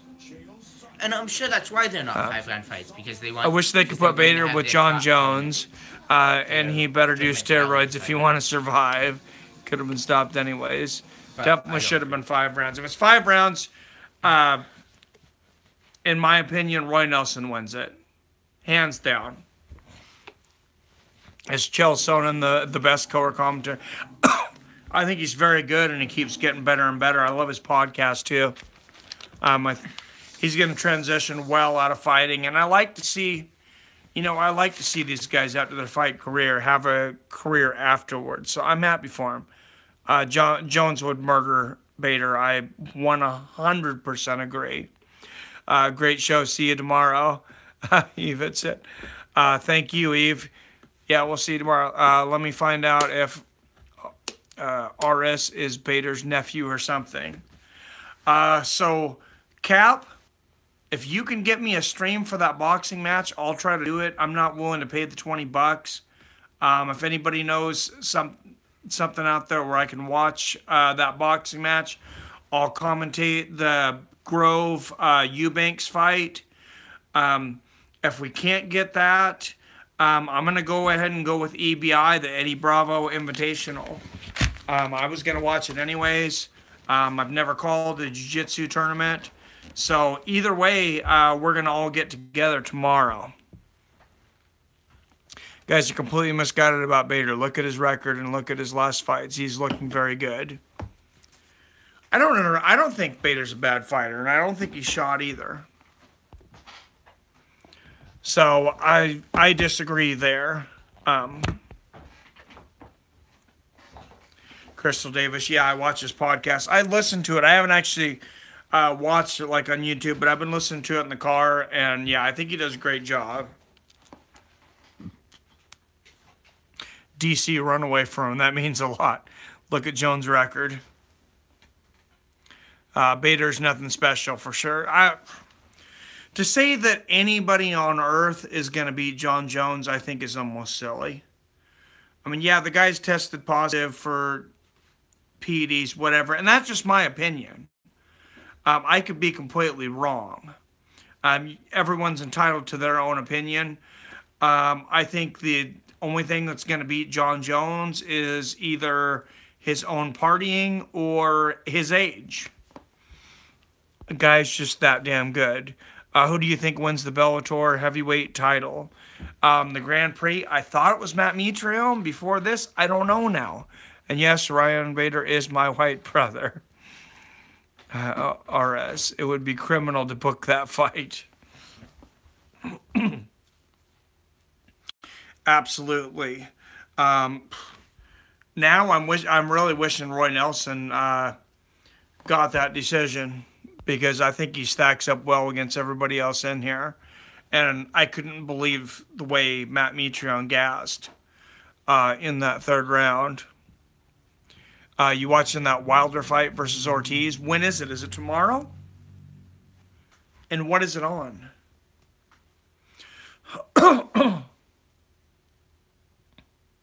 I'm a little behind on my boxing. Sorry, I'm trying to keep up, but Frank Mir, yeah, I was gonna say Frank Mir's definitely one. You know what? After watching that and thinking about it, I don't know that Matt Mitrione matches up real well with Frank Mir. Frank Mir could take him down. Frank Mir could submit him. He's good on his feet. That's a good point. There's a lot of guys that could win this tournament. Just a random person passing through to say hi. Stay cool, y'all. Well, thank you, Molly. Thanks for tuning in. Appreciate it. The whole word is going to eat their words. Ryan Bader is the best. You're starting to sound like BB with Connor tonight, RS. I'm sorry, man. I didn't realize you were such a Ryan Bader fan. But I respect you, brother. You always bring it, so. Well, Fredo, I think you might be trolling us a little bit. I'm not sure. But I mean, Ryan Bader's a good fighter. I don't believe he's shot. I mean, he's no joke. I wouldn't call him the favorite right now. But what do you think of the Gus DC Rockhold beef? I think it's kind of weird that Gus is calling out Rockhold after a loss. Bader's boring. He got stuck on Bader. Yeah, maybe he's in his training camp. I don't know. Maybe you bet on him to win the tournament. But yeah, I thought it was kind of weird for Gustafsson to. I don't think it's weird for Gustafsson to want to take the title. I thought it was kind of weird for him to call somebody out that just lost to a 185-pounder at 205, and to see that some people were actually excited about it was surprising for me. That was news to me. But Chael or Fedor, I guess I would have to say Fedor because he's a natural heavyweight. But, I mean, Chael could win a boring decision. I'm not trolling. I'm not BB. You guys have to watch some tape. The Ryan Bader right now is not the Ryan Bader a couple years ago. Chael's taking the strap. I definitely don't agree that Chael's going to win this, but Ortiz fights Tom on Fox at 11 my time tomorrow, or when? I'm not sure. I'm just getting back around to it myself. I subscribe to your channel, so I'll be watching. Thank you for subscribing, Crystal. I appreciate it. Anybody who's not subscribed, please hit that subscribe button. Anybody who has it in their heart to donate so I don't have to continue to drink Ice House, I'd appreciate that. If you're able to donate in the super chat, I greatly appreciate that. Also, you can donate to my PayPal. It's just type in paypal.me/fightswithfriends. Again, that's easy. It's type in paypal.me/fightswithfriends. It's going to take you straight to my page. You're going to log into PayPal. If you can donate to me, I greatly appreciate it. I almost 100% guarantee this is going to get demonetized, as almost anything I do recently with fighting has done, and being that my channel is called Fights with Friends, it's already being considered not advertiser friendly recently. Did you see that Dynamite Kiss? No, I didn't. Oh, tomorrow. Oh, not to, oh, thank you. Awesome. 11 o'clock my time, Cap. Let's get it. Chael will out wrestle Fedor, then Mitrione. Romero Rockhold, and Bader is no Connor. Bader can wrestle, and he's not an Irish poser. Let me look up that on my DirecTV now, see if I can go ahead. So let's go ahead and get a schedule set up for tomorrow, hopefully, of when we can all get together.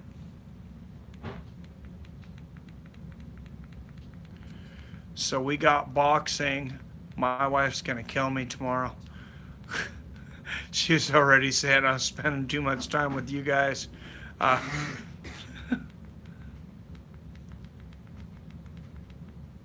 Got to grow the channel, guys. Like somebody was saying earlier, got to get to 10,000 subscribers. So actually, I'm Pacific time. I'm actually seeing boxing at 5 p.m. my time on Fox.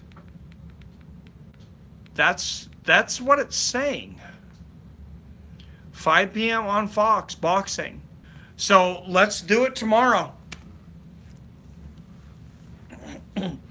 Let's do it tomorrow. I'm gonna look it up on my iPad here just to make sure. And sometimes these guides can be incorrect, but let's get a time for everybody to get together tomorrow. And I'll do a little announcement and a video on it. Also, but the longer we stay on, the more minutes I get towards keeping my channel on. So I appreciate you guys sticking with me. Type it in here, Fox Boxing.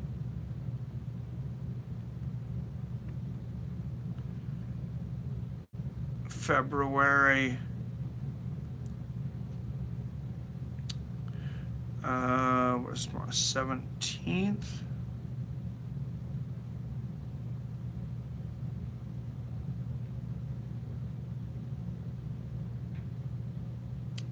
Ortiz versus Alexander, Premier Boxing Championships. Israel Adesanya, I was super impressed by that dude. And it's 1 a.m. for the European West Coast. Damn, 5 p.m. in Seattle is 8 p.m. for those on the East Coast, for sure. Mike, you want to win money to buy some high-quality beer? Bet on Ryan Bader. I think RS is definitely trolling us now. Good. Hey, I love it either way, RS. I love the passion, bro. Keep it up, man. So there it is, live on Fox. Watch the fight live on Fox. It's just saying February 17th, 2018. 5 p.m. Pacific. So there we go. Victor Ortiz, Devin Alexander, headline a show topped by 2 USA versus Mexico battles.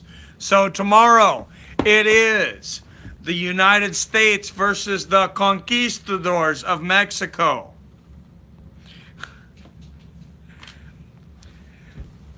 Live at 5 one more time here on Fights with Friends. Nothing wrong on rooting for your favorite team. Where's BB when we need him?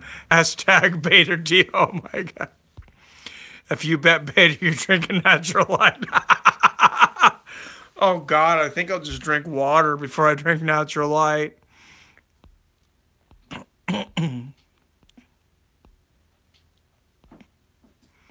So down, please, so I don't have to drink natural light.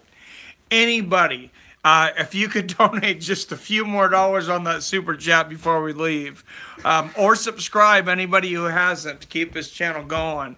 Thumbs up, anything. Keep me away from the natural light. a couple bucks on that super chat, or donate to paypal.me/fights with friends. I really appreciate all your guys' support. It's been another fun night, for sure. This tournament just got really interesting. I'm not near as confident. Michael, donate $5 if you drink a 40 from 7-Eleven tomorrow. So what? How do I know I'm going to get the $5? You going to donate the $5 now, or when I drink the 40? I'm not sure how well I know you, Brown Nation, but you called me out. You called me out on here. I got the most to lose. So if you give me the $5 tonight, I'll buy the 40 from 7-Eleven. I'll have young David filming me going into 7-Eleven to buy the 40, and I'll drink it here tomorrow. Half now, half after. I'm going to convince my friends that don't know anything about MMA to bet on Ryan Bader. RS, you're going to make America broke again. Keep up good commentator. Enjoy the channel. Bring in some tequila. Marquez says, I love margaritas, man. I haven't had a margarita in a long time either. That sounds pretty delicious, actually. And here in Washington State, we sell hard alcohol now in grocery stores, so that's great. I'm Portuguese. I don't care. You in Europe? No. No wonder he's trying to make us broke again.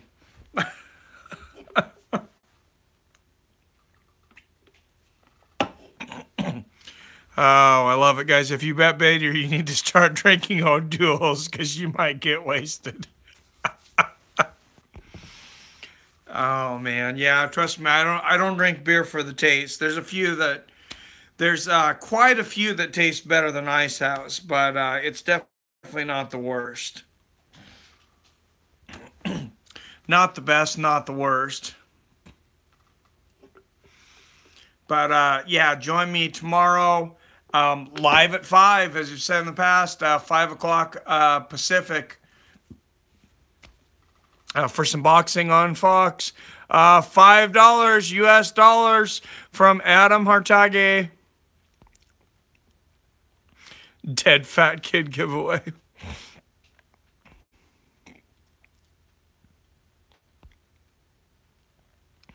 Sent the $5 40 time, baby. I seen it, Brown Nation. That's your second donation. Was that you earlier too? Thank you very much, man. It was $15 tonight. I think if that was somebody else, I'm sorry. I'm not looking at my PayPal right now, but I think that was, yes, sir. Thank you very much. $15. I will definitely slam that 40. Thank you very much. Everybody, thanks for tuning in for a good night of fights. I thought that main event was going to end up being boring. Roy Nelson almost pulled it out there at the end. So that added some energy to it. Ended up being close. I'm looking forward to some boxing tomorrow. I need to get back into some boxing and find out what the hell is going on in the boxing world. I used to be a huge boxing fan. Grew up watching Roy Jones. I told you, oh God. Grew up watching Roy Jones, Mike Tyson. If you guys want to see what's coming on the show coming up in the next week too, I'll talk about it for just a minute. Yesterday I was talking to Joe Diesel Riggs. He actually, a few of you, disrespectfully I may say, said Ian Brewster was boring. But not only did he hook me up with Shoney Carter, I've known for a while too, but he kind of pulled some strings. Kyle Nelson. Joe Riggs messaged me his personal phone number without me even contacting him. I'm going to do a show, an MMA live show now from inside Ivan Salivari's training facility in Seattle. And Ian Brewster's working with a lot of other high-level guys. You guys might have thought he was boring. He's actually one of the most important guys in Canada. He's director of one of the largest financial institutions in Canada. He was the former chief operating officer of W1 MMA. They put together some great fights. Roy Nelson for sure. I'm gonna drop a crazy name here, and I don't know if he's gonna get him in there or not, but he knows him, and I'm actually gonna drop two of them, and this is two guys that he's working on me for interviews, and I am 100% not lying. I'm not guaranteeing anything, but he knows these guys, and he's gonna talk to him. And the two guys that he's talking about getting on for interviews, and if anybody can do it, it's Ian Brewster. The first one is Ray Sefo, former K1 great, kickboxing champion, president of World Series of Fighting, now president of Premier Fighting League. If we can get Ray Sefo on here, I would be amazingly humbled. The second guy that he's working with, and like I said, no guarantees here. He's just working with them. I'm not saying he's guaranteed these guys, but the second guy he's talking to right now is none other but Bellator CEO Scott Coker. And if anybody can deliver, it's Ian Brewster. I've known him for a lot of years. The guy's got a lot of connections. And he's an amazing dude.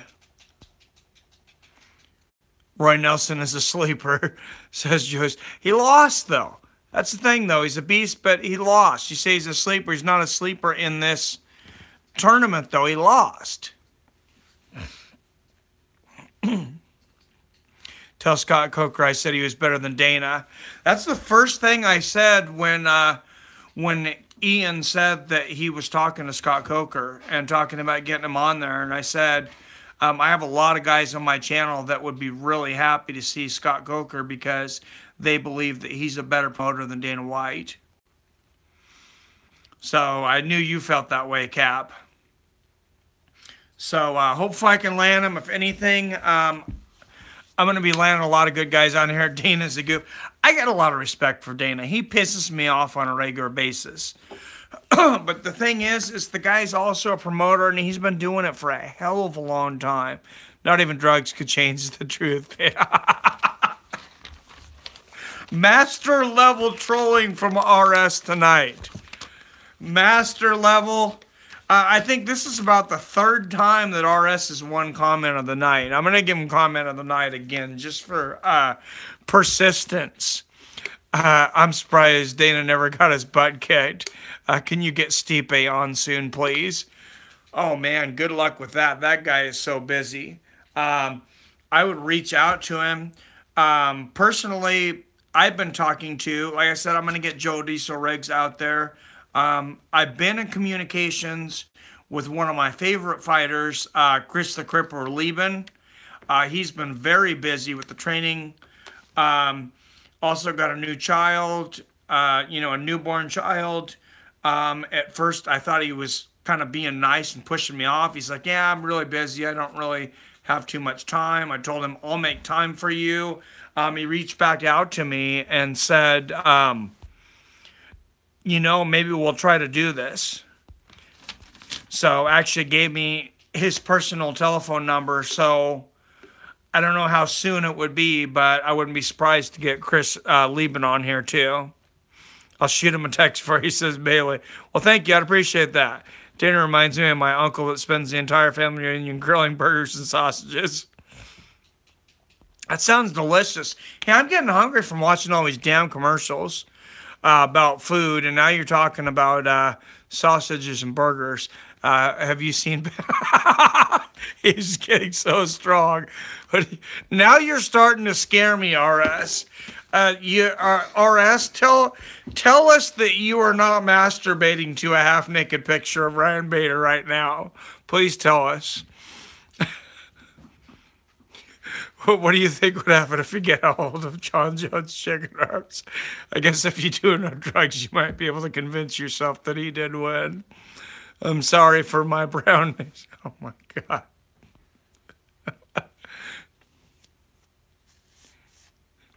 Yeah, for whatever reason, I've always been a huge fan of Chris Lieben. I think for his story, I can somewhat relate to it.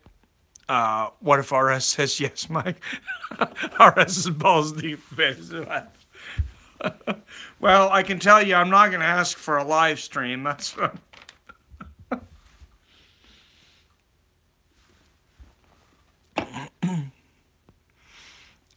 RS is Bader's side piece. Should interview Baby Slice. Like I said, I didn't even really know who Baby Slice was until a little while ago. You think he would take? I'm gonna have to look him up. I don't even know what his first name is, to be honest. Poor RS. He is a great guy. We love RS. You need to get your balls inside. Somebody wants your life.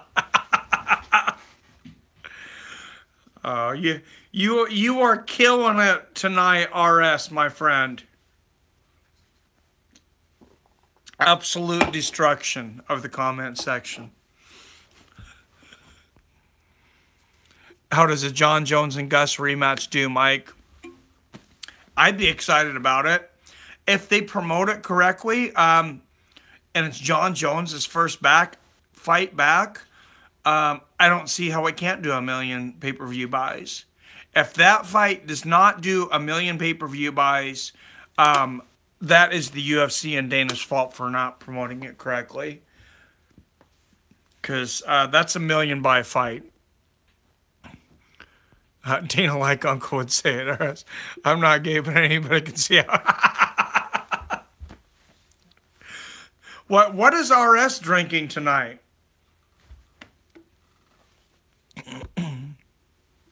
And tell me it's not Bahama Mama.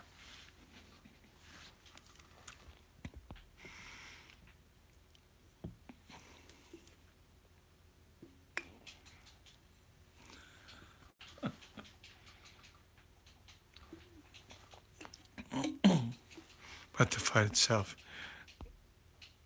Do you like Little Bumps? Sage Northcutt and Paige Van Zant need to be forced to create a new super race of humans. Sage Northcutt's actually fighting on Sunday. God, I can't think of the guy he's fighting. He's lost his last 3 fights. But he was undefeated before he came in the UFC. Excuse me, he won his last fight. He lost his first 3 fights in the UFC. He's undefeated before they came in the UFC. 7 first-round finishes. Can't think of his name right off the bat. I think Sage Northcutt will probably get a win on Sunday, though. Jones needs to get off that pipe. He's fighting CM Punk. Oh, jeez. Are we rating fighters on looks or skills? Meh. Hey, man, love your channel. Thank you, Zeke. Hey, somebody call USADA on RS. Oh, I love it. Yeah, anybody who's not subscribed, please subscribe. Please tell your friends to subscribe. I like that goal somebody threw out there tonight. March 9th is actually the 1-year anniversary of the first video I uploaded for this channel when it was called Mike Reviews It All. Mike Stark or Lannister? Of course Stark. You want to see John Jones face dismantle, put him in the cage with Bader. Make sure you lock it well. But March 9th will be 1-year anniversary from when I made my first video. So 1 year from this March 9th, March 9th, 2019, I think 10,000 subscribers is a great goal. Whoever threw that out there, let's make it happen. Tell your friends to subscribe, make a second account and subscribe. No. Whatever it takes. Who's Bader fighting?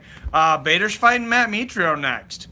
And I think he's got a great chance against him, especially how Roy Nelson was able to take him down.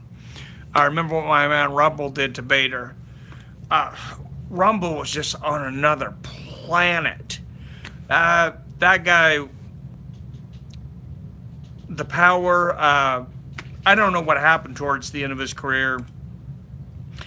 I think he kind of went in there for a payday in that last fight against DC and still hurt him.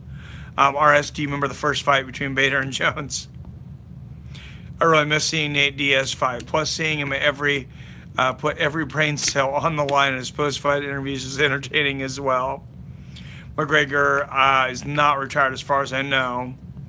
How about what Jones already did to Bader? Yeah, it looks like write this date down though, February 27th. John Jones goes before the USADA Commission, and they're gonna decide what they think. A lot of people are trying to say, once again, possible tainted supplement. That these bins that they make these supplements are the same ones that have had cocaine on them and whatever. The fact that he tested negative the day before the fight, the day after the fight. I do find that interesting. I will say, Rumble would be unstoppable if he had a hunger to be the best, but he doesn't care. Imagine Rumble on PEDs. McGregor hasn't been stripped because UFC is trying to sell their new video game. That's a good point, Brown Nation 7. Have you guys played that yet? I haven't bought it yet. I've heard a lot of people say that they think UFC Undisputed 2 is better. Ryan Bader is way better now, and John Jones was lucky in that fight. John Jones before 2020, that's a big problem. It's not John Jones' fault that his tour puts steroids in his blow. Jones should not get a pass. I totally agree, but I think he probably will. Fortnite, David, Fortnite, you been playing it? He's got headphones on. David, you been playing? Fortnite on this. Oh, David says he can't play Fortnite on his computer. We got to upgrade his computer. I give it an 8 out of 10. Just whoop McGregor's ass to win the title. Nice. They should punish John Jones and put him against Bader. Career mode. Is Mike Tyson in UFC Undisputed 3, though? I know it's a weird thing to ask, but I have an infatuation with playing Mike Tyson on video games. I don't know why. Maybe it's kind of a crush like RS has on Ryan Bader or BB on Connor, but I just like to put myself in Mike Tyson's shoes and beat people to oblivion.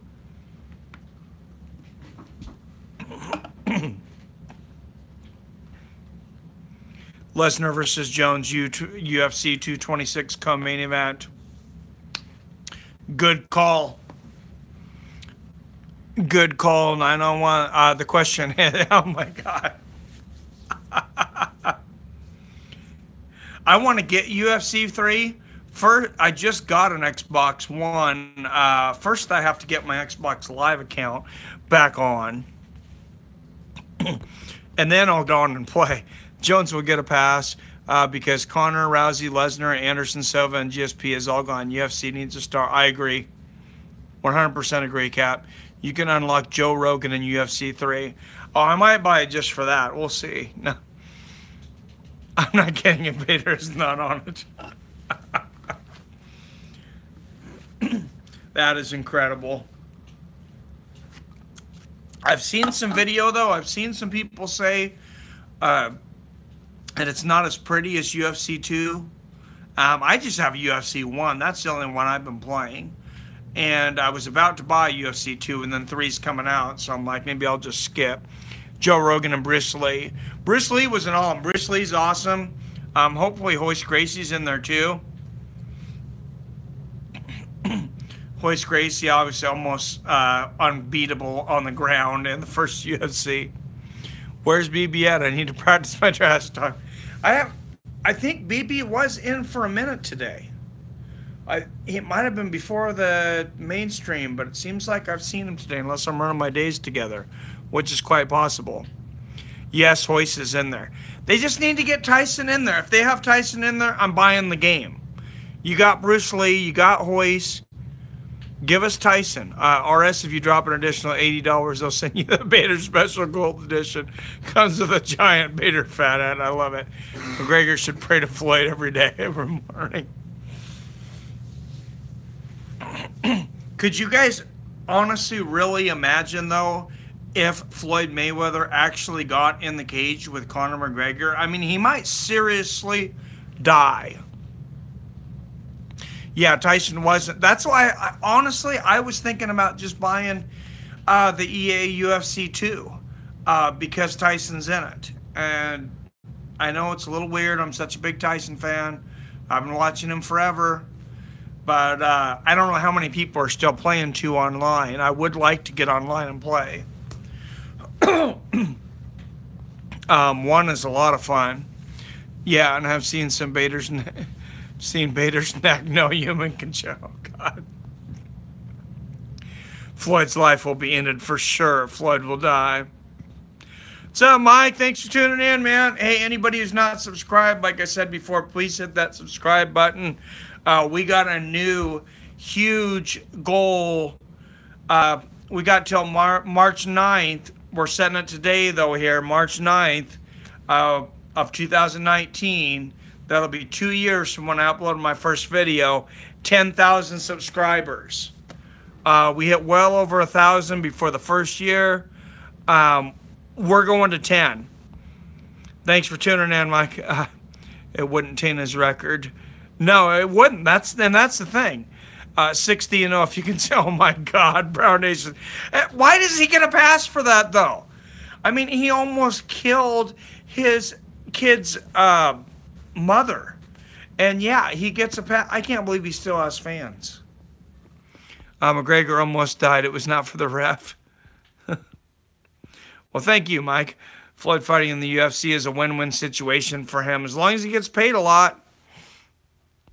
I'm out, guys. That's all, folks. Have a good night, RS. Thanks, man.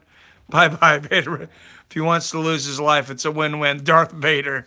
I love it. I think Darth Vader had a few drinks or maybe a few of those Washington State edibles, which sounds pretty good. I don't know if I could function on one of these podcasts. Maybe I'll do a short fight one, though. I had a couple days off.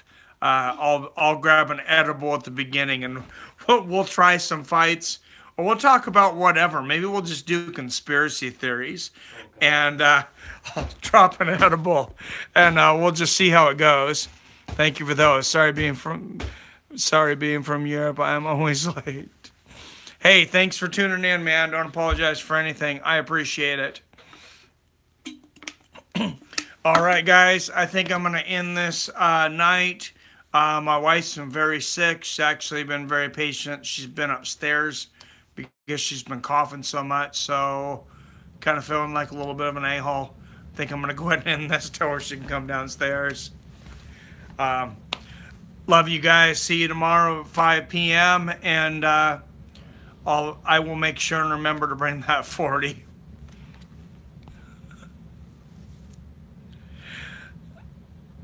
Later, Cap. Thanks, everybody. Thank you, guys. All right. Good night.